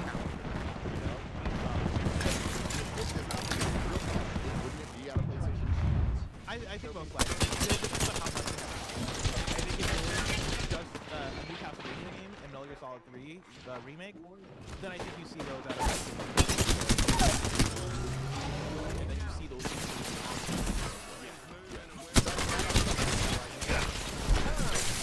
What do you want to do? Because you look at Castlevania, you look at 2D Metroid, and we are now in a world where there's been so many Metroidvanias, and they've done so well, where we see things like Hollow Knight, obviously, as an example, Ori, and so countless others, right? Then you even look at things like Dead Cells that are different, right? That's roguelike, but it has so many Castlevania elements to it. Like that is like almost a natural evolution of what a Metroidvania can be. Now, for Castlevania actually to now collab with Dead Cells, I think is kind of a very interesting look at a progression, a natural progression for the Castlevania 2D franchise. I don't know what a new 2D Castlevania could look like. I definitely don't know what a new 3D Castlevania could look like unless it's like Lords of Shadows 3 or something. I don't know if this is necessarily gonna just give it to Sony Santa Monica. You know what I mean? Well, okay, that would be incredible. Let me tell you, if Konami wants to expand these franchises and they're wanting to do the Silent Hill thing and give these games to different developers, give fucking Castlevania to Sony Santa Monica. Talk to PlayStation. He wants it. Yeah. He'll make a banger. He'll make a 10 out of 10 game for you. That would be awesome. But to put a period on the point that I'm making here, despite what I'm saying, Metroid Dread came out and was fucking awesome and stood with all the other Metroidvanias that have been kicking ass. So I do think that they can bring the goods when it comes to Castlevania, and I expect that if they put out a new 2D Castlevania game, it's like they can't just. Let's talk about Metal Gear Solid 3, because that's the one I really care about. So, it's funny to ask the question of what do you want from a Metal Gear Solid 3 remake, because I think the answer is just I want it to look better, and I wanted to recapture all the feelings I got from the original. But like, is there, when I say the words Metal Gear Solid 3, is there anything that comes to mind in terms of this is what they have to nail? Standard stock here. Optics. Extended energy mag here. Level 2. You know.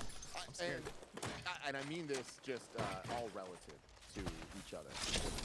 Metal Gear Solid 3 is not my favorite Metal Gear. How dare you? It's just not. How fucking dare you? I am Solid Snake Boy. It's so fucking great. I mean, it's arguably a 10. Arguably the best. 1000% a 10. You know, and but people that say it's the best, I don't even want to start a fight with. I get it. It is what it is. But I'm just such a fan of what was a modern time storyline.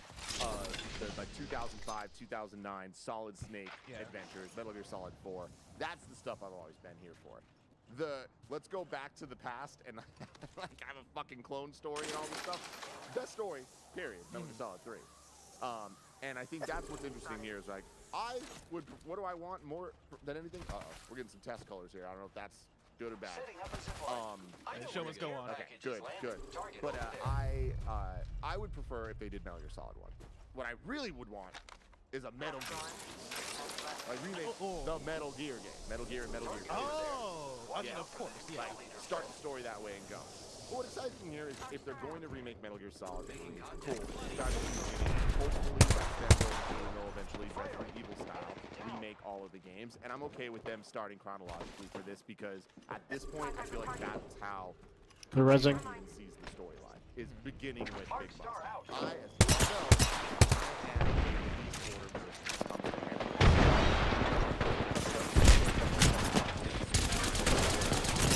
you know, Oh my god. Yep, Arcstar fucked me up.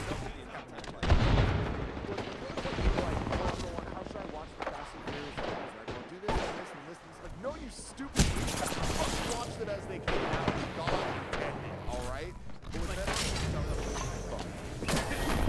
with Metal Gear, I'm okay with it. I honestly am very excited about this because I want to. What I want on Metal Gear Solid 3 Blast, and I know this is the fucking craziest I thing hear you. I've said, Coming. but I stand by it. I want Metal Gear Solid 3 Remake to blow my mind so much more. And I think that it could. How do you improve on perfection? I mean, You make it look HD. That's all you do. And like, look, taking Resident Evil 2, the PlayStation game, and what they did to turn it into the remake, that'd be insane. And I think that they could, because playing through Metal Gear Solid 3, it's so damn fun. But you know what's more fun? Metal Gear Solid 5. I mean, I understand what you're saying. I don't like what you're saying. Like the gameplay for Metal Gear Solid 5, sure, it's more fun. Oh yeah, no, that's what I'm saying. That's what I'm saying. Okay. Yeah. Like, not talking. Well, actually, you know what though? I think that brings us to the place where I understand exactly what you're talking about, right? I think a Metal Gear Solid 3 that plays a bit more like Metal Gear Solid 5 and has even more of those systems and really dives into like, hey, let's make this a fucking fantastic stealth game as opposed to like a great, like a good stealth game with an amazing story. I think that would be the next step. My question for you again is, can they make that step without Kojima? Yeah. Yeah, because I'm talking about gameplay. Kojima's the story. Kojima's the characters. Kojima's the writing, the style, the cinematography. That to me is what makes what I like about the Kojima stuff extremely special. Fair enough. Yeah, I'm excited to see what it looks like and what it does for them, because listening to Andy on the podcast talk about it being sort of the test bed for where they want to take Metal Gear Solid going forward. I mean, I would love for them to remake the whole franchise and then eventually get to Metal Gear 1 and 2 and do those as well, right? Like Capcom remake everything. The current Konami scares me because I don't know where their head's at anymore, right? I've been disappointed with. I mean, everybody's been disappointed with Konami in terms of, oh yeah, let's make Metal Gear Survive. All right, now let's make Pachinko Machine. All right, we don't care about game software anymore. It's hard for me to imagine that they come back from space and then knock it out in the way that Capcom's been knocking it out with the Resident Evil remake. But it doesn't need to be done. It probably won't. Yeah, I mean, the rumor was that it was Virtuous Studio making the Metal Gear Solid 3 remake, and like that's a studio that. I feel like we don't know much of their pedigree either. But yeah, if they're able to make that happen, I would love to see them go through it and make remakes of everything. Blessing. What up? Contact. What's up? There's something. There's a word that we haven't said yet. Does it start with B? Point. It does, baby. It does. Blue Point Studios. They're doing it. You think and so? It will be announced. Oh my Jesus Christ. No, real talk though. Yeah. If this is real, it's Blue Point. What the fuck have they been up to? They've been up to something. Don't say Bloodborne. They've been up to something. There's been rumors of it being Metal Gear for a long time. Again, There's been rumors of it being Castlevania. That's actually interesting. I didn't think about Blue Point's involved with Konami, everybody. I hope so, man. I really hope so. For now, let's talk about story number 2. Tango Gameworks CEO Shinji Mikami is leaving the studio. This is Ash Parrish at The Verge. Shinji Mikami, the founder of Tango Gameworks and game director for the Evil Within franchise, has announced he's leaving the company after 12 years. Bethesda confirmed the news in a tweet early this morning. Mikami started his career at Capcom working on the Resident Evil series and other Capcom favorites like the cult classic Beat 'em Up, God Hand, Dino Crisis, and Ace Attorney. Mikami left the developer in 2006 for Platinum Games to direct the influential, if somewhat forgotten, third-person action shooter Vanquish. Shout out to Vanquish. In 2010, Mikami founded Tango Gameworks, which was almost immediately acquired by ZeniMax Media, bringing Tango into the vast Bethesda household. Though Tango Gameworks seems to be enjoying a period of success with titles like Ghostwire Tokyo and the surprise hit Hi-Fi Rush, this is now the second high-profile departure from the company.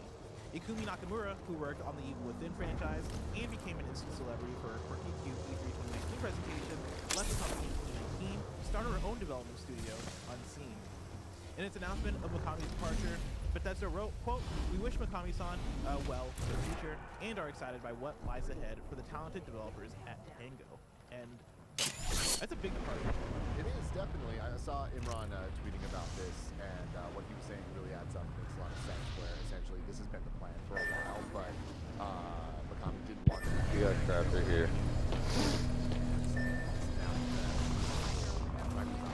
Transition has years into it. There's been successes like Hi-Fi Rush and things like that. But it's like Close, now close it's on me. safe and it's good. So this sounds like just a great thing. Congrats to him for moving on for so much success. And can I just say one last time? Nah, it's not true. I'm going to talk about it a lot more. Hi-Fi Rush is incredible, man. I saw you were tweeting about it last Yeah, night. I've been playing slowly. I wish I could play more. It's just so hard to get Getties right now between Dead Space, Metroid Prime, and Hi-Fi Rush. I'm doing the bad gamer thing where I'm like playing an hour of this, then an hour of that, then an hour of this. Hi-Fi Rush. I'm gonna beat it by the end. I only have 2 chapters left. So yeah, I'm right there. But I'm also at the point where I don't want to. Like I need to.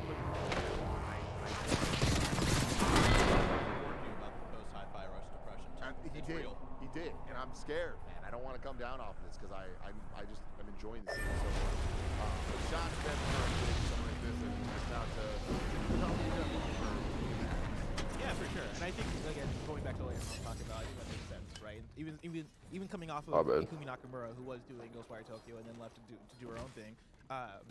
Yeah, I don't think that's the time where you want to leave Tango to then make Ghostwire and then also make Hi-Fi Rush. You know, this goes back. What is even that, bro? You were who I was talking to. It might have been Michael Heim about the Midnight Suns developer for Axis and how they saw some departures, but it was right.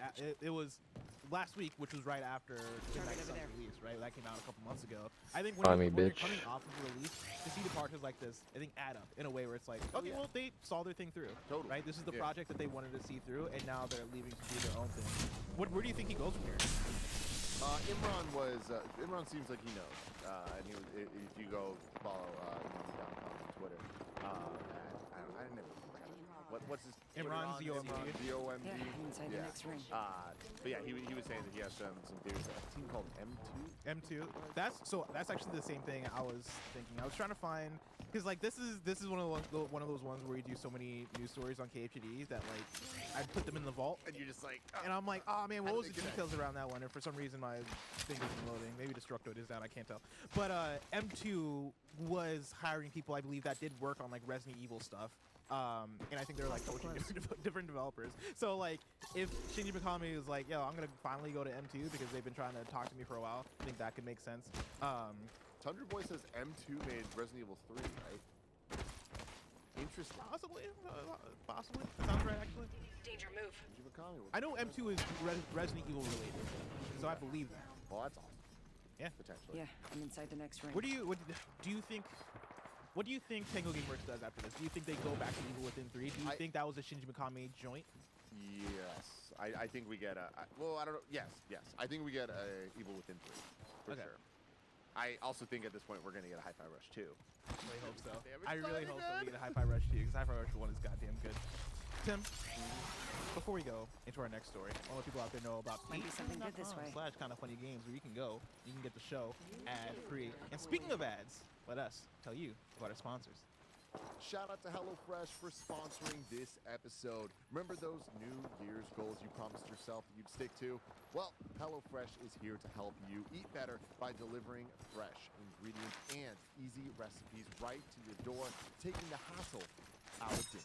Fast and fresh recipes, HelloFresh's latest line of meals featuring robust flavors and filling portions are ready in less than 15 minutes, so you can enjoy taste and quality done quick with recipes like falafel power bowls, seared steak and potatoes with béarnaise sauce, or Southwest pork and bean burritos. A ton of us here at Kind of Funny have been using HelloFresh for years. Kevin loves how easy it is to get all of the vegetarian options, while I just love how quick the fast and fresh recipes come together during a hectic day in the studio. Go to HelloFresh.com/KindofFunny65 and use code KindofFunny65 for 65% off plus free shipping. That's HelloFresh.com/KindofFunny65 and use code KindofFunny65 for 65% off plus free shipping. HelloFresh, America's Story number 3. EA DICE is building a new single-player team for a future Battlefield game. This is Christopher Dring at GamesIndustry.biz. EA DICE is building a new team to support Ridgeline Games and making a single-player Battlefield campaign. EA DICE is one of the 3 EA studios that have been tasked with establishing the future of EA's shooter series. DICE is to focus on the multiplayer aspect. Ridgeline Games, the new team led by Halo co-creator Marcus Leto in Seattle, is building the single-player campaign. Meanwhile, LA-based Ripple Effect is creating a completely different Battlefield experience. The change here is that DICE is expanding its team to help Ridgeline Games in creation of that single-player adventure.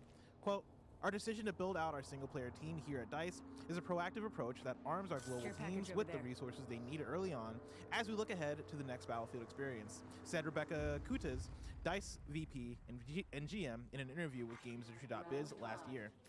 Quote, we have an immense amount of strength and opportunity within our 3 global studios, with each team bringing their own set of deep franchise experiences. Now, we are able to expand opportunities and benefit from new talent that will help Ridgeline write the next chapter for the franchise, end quote. Marcus Leto added, quote, "Our vision coupled with their experience with the franchise is going to see us build a single-player campaign that will engage players in new ways while also remaining true to the classic elements of what makes Battlefield truly unique," end quote. Tim, does the idea of a Battlefield campaign do anything for you? You know, I really loved Battlefield 1 campaign war stories where it was like small, like I think there was The 5 series of of them, vignettes? the little vignettes. I thought that was awesome. Like that is like, it spoke to me. Like that's the type of single player campaign that I'm like, I wish we got more of that. Like smaller experiences that were really cool. Not all the stories hit the same, and like I don't know that any were necessarily that great. But that idea I thought was really cool. And I would even love to see that applied to Battlefront on the Star Wars side of things. Like I would have loved to get some of that. And we got those little tiny single player missions in Battlefront 1 that I enjoyed. They were like Battlefront 2 got a story. Battlefront 2 did have a full-on campaign that I enjoyed parts of, but in terms of just the idea of these little vignettes, I think it's really cool. But yeah, Battlefield is just in a very awkward place. I just feel like they've lost their footing in the last couple iterations because of what's advanced around them. Like people really like some of the last couple Battlefield games, not so much the one that just happened, but there's so many things out there. There's so many experiences out there that you really kind of have to either do something special and unique, or just, hey, you're a standard.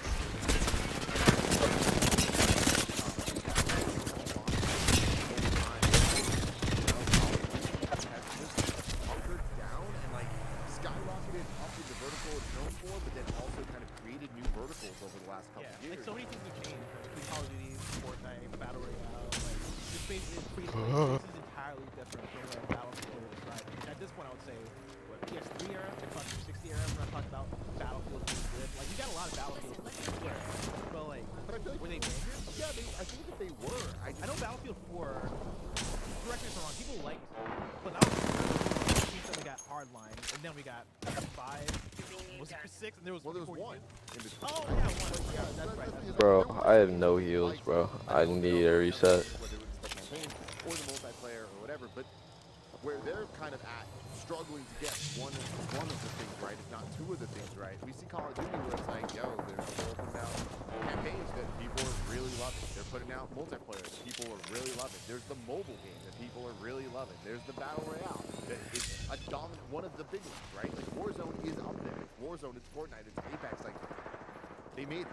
They hit the mark and they continue to. So it's just weird to just look at Battlefield, and I can't say that about any of the verticals that they are attempting. Like, wasn't there a Battlefield mobile game that we just talked about getting pulled? Oh yeah, I think so. But I don't think the Battlefield mobile game ever came out. Kind of funny.com, so if you're on. I mean, it should, right?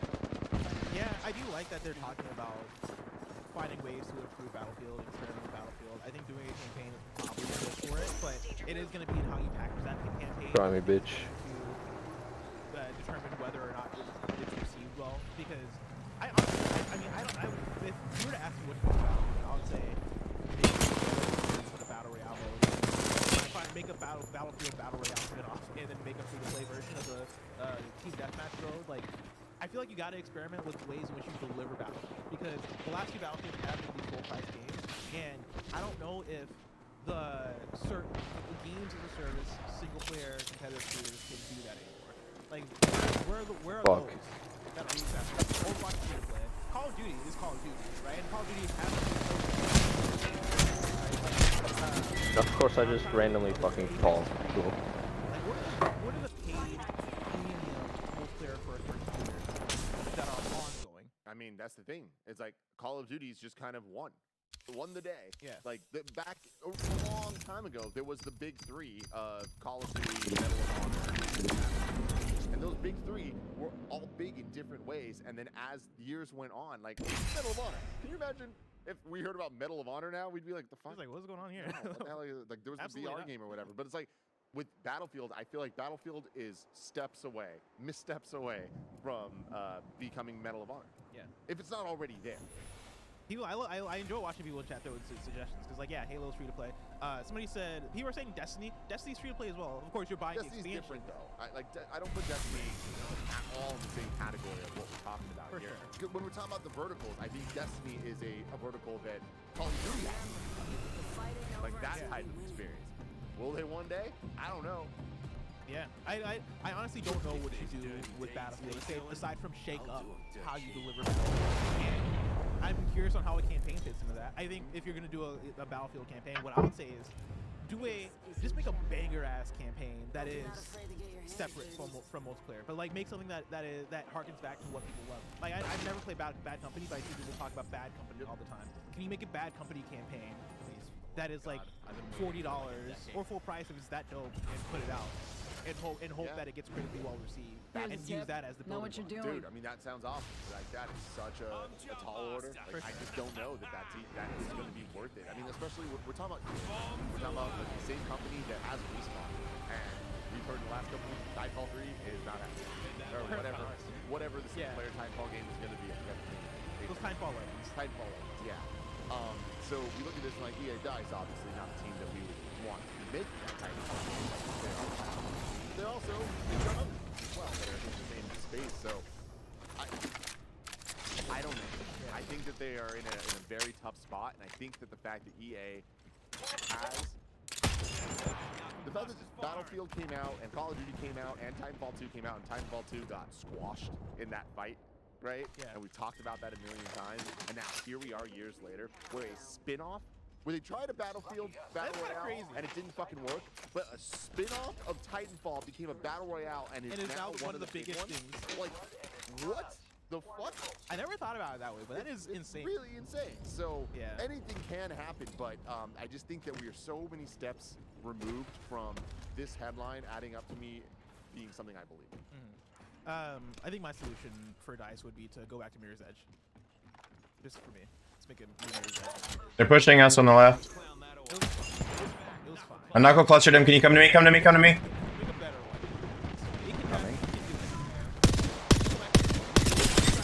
77 flash. Bring it back to linear. Yeah. All right. Story number 4. A Hogwarts Legacy TV show is in the works. Tom Ivan at Video Game Comics. Hogwarts Legacy TV series is reportedly in development at HBO Max. That's one sources cited by Giant Robot, an entertainment news site with some track record of recent reporting. It claims the series is still in Legacy game that will presumably be set before and the Fantastic Beasts spin-off. Set in the 1800s, the game sees players step into the shoes of a student at Hogwarts School of Witchcraft and Wizardry who has a rare ability to tap. I'm backing up and resetting. Let me see if I can get to height. Xbox Series X and PC on February 10th and got off to a very strong. They're just low bolted. They're taking all the loot. They joined the biggest European launch outside of the FIFA and Call of Duty series since October 2018's Red Dead Redemption 2. Wild. We'll see. I don't know, like, how much is this gonna... It just strikes me as weird, where it's like, I just don't believe it's gonna be based on the game. Like, a Hogwarts Legacy TV show? I'm surprised we don't have a TV show. Have we not Out of had heels. a TV show before? No. That actually, that shocked me. Yeah, we will. It's gonna happen. It'll happen by 2027. I'm very curious to see where sales land for Hogwarts Legacy because I've been seeing it over the weeks. One, I've been seeing the popularity of it. I see it all over my TikTok, which is like my indicator that people are playing it. It was like that for Elden Ring. It's like that for very few games where it's like, oh, this is broken beyond just the game space. Now my entire TikTok is taken over by this thing. But then also, this article talks about the European launch. I've seen some stories about the European sales for the game. I've been waiting to see like what the worldwide sales for Hogwarts Legacy is going to be because from just word of mouth, it seems insane. When does MPD come out? It's usually the month after. Yeah, exactly. Yeah, so we're maybe a couple weeks from getting MPD. Yeah, that's but it's gonna be number 1. Oh, for sure. Yeah. For sure. But that's gonna be. I wonder how number 1. You know? Yeah, I get what you mean. Because yeah, there's potential, and also this game is gonna potentially get a resurgence when it has its next launch on the last gen and Switch as well in April. So I have a friend that was like that wants to play Hogwarts Legacy, and she was like, oh yeah, well, she only has a Switch, so she was like, yeah, I'm just gonna wait to play on my Switch. And like, I didn't have the heart to be like, that game might not run on your Switch. Who knows? But man. who knows? Story number 5. Definitely hits 5 million. This one's directly from Definitely tweeted out 5 million players. Thank you for joining us on this adventure to Black Reef. Tweet out some statistics that frankly are the most used loadouts. And so if you want to know the most used trinkets, Colt's top trinkets the Never Say Die, the Juiced Up, and its most used weapons are the Shocking Blower, Speed Loader, and the Mind Leech. And then Juliana's top trinkets are the Spring Heal Tracker and Juiced Up, and then her top used weapons are the Mind Leech, Straight Shooter, and Big Box. Just tell me how many of the assassinations. I'm sorry, Deathloop. I'm sorry. But good on you for 5 million players. 5 million players. Yeah. Game Pass. Yeah, not sales. Players. Whatever, just get a big number. People look at the number. Like 5 million. I would have thought that would be higher for Game Pass or Game Pass. Game Pass. Get the fuck out of here.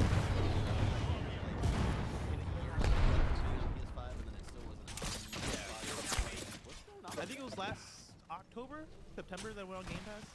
It's also on PS Plus as Rayman, so that. I'm at the cells. I'm still surprised. Like I would have thought. Yeah, Nope, that's what I'm looking forward to. The original year of sales that you're getting on PlayStation 5 as a PlayStation. Let's go that way. It's not a widely available console, so I can understand how your numbers aren't skyrocketing there. Somebody got that care package, so Going it's on team to up there PS Plus somewhere. And then also Game Pass.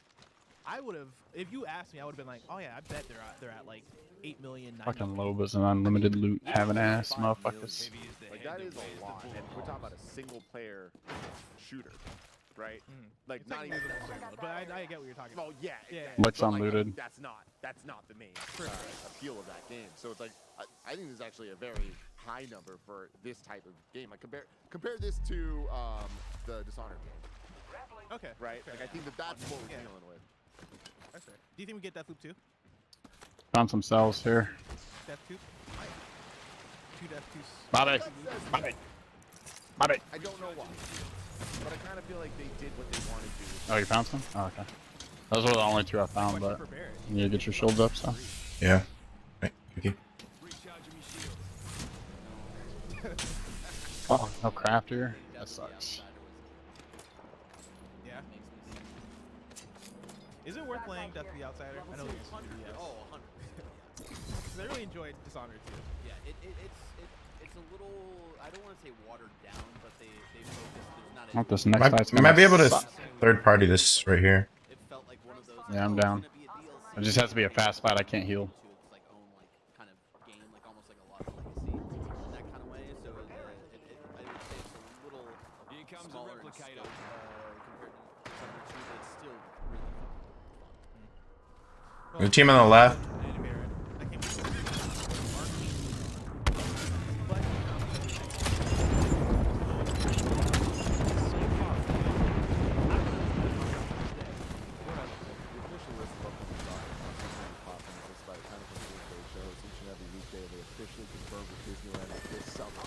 Team behind, team behind.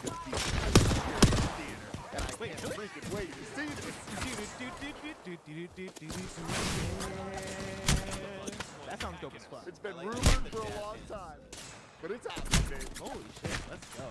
Out today.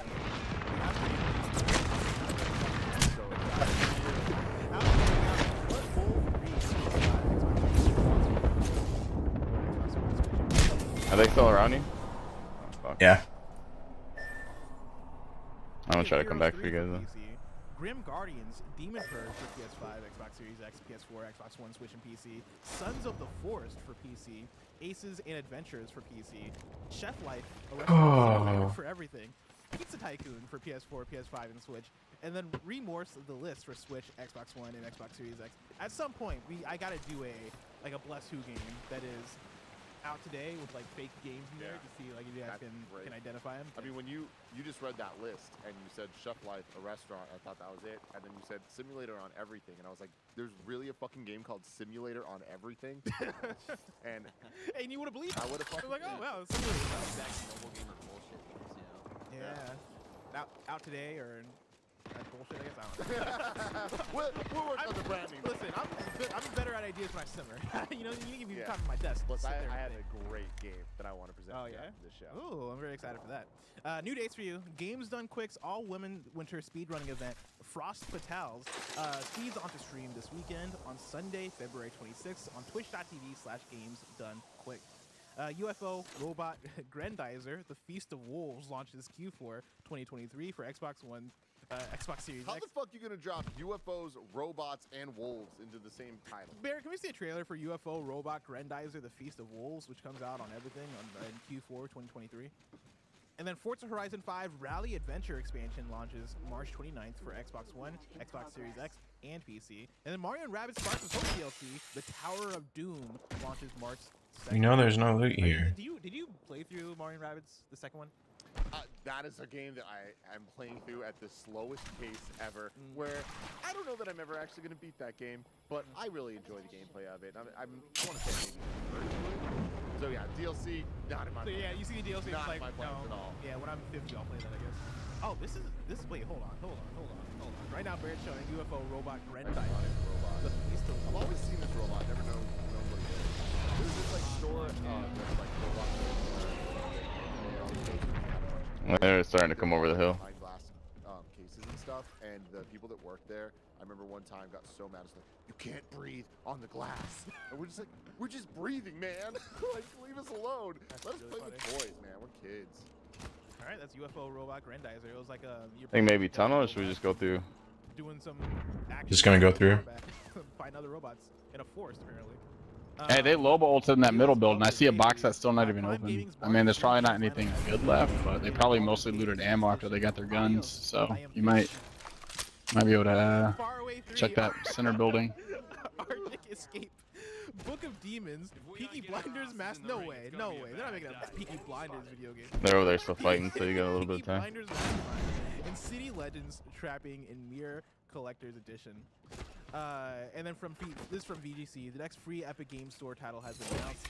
Strategy Tycoon game. Dude, I Am Fish looks kind of dope. Wait, is this I Am? Oh shit. How would you describe this game for audio listeners? I mean, it looks like a like.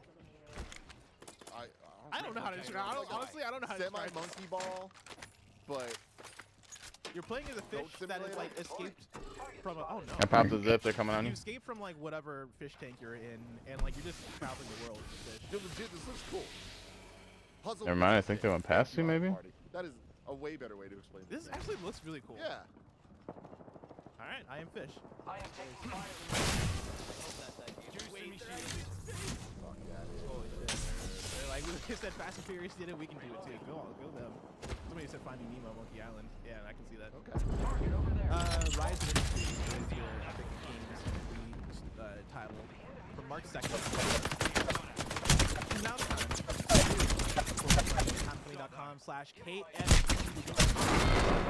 on the show, just like J-Maz did. J-Maz writes in and says, it seems like so many games have gotten the remake treatment recently. We've got games like Resident Evil 2, Final Fantasy 7, The Last is Part 1, and Live Alive, just to name a few, all getting the full treatment.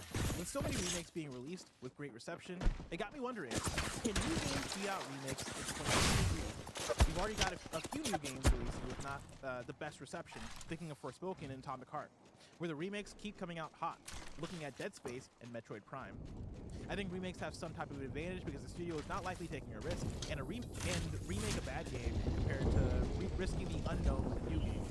Do you think when the year is up, will fans look back and think more fondly of the remakes of 2023 or the new games of 2023? And then J-Maz gives us a list of... You might be able to hang out by that fence line next to that road there to your left. Yeah, that way. Advanced Wars, No. Resident Evil 4, Not Light there. and Final Fantasy 7 Rebirth. And then in terms of new games, Tears of the Kingdom, Forspoken, Hogwarts, Diablo 4, Jedi Survivor, Starfield, Final Fantasy 16, Hi-Fi Rush, Spider-Man 2.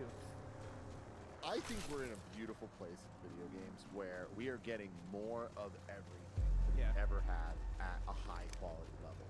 There are more great indie games, there are more great new IP games, there are more great sequels, there are more great remakes, there are more great remasters, there are more great X, Y, Z, continue, and so on and so forth. I really feel like we're just living our best gaming lives right now. I know a lot of people are always like, oh, enough of the remakes. I want new IPs. Those people are crazy. They're crazy. Like, look at the remakes we're getting right now. They're so high quality and they're preserving and enhancing experiences. And like, not every remake I'll be right back. has been a ton of bad ones, but like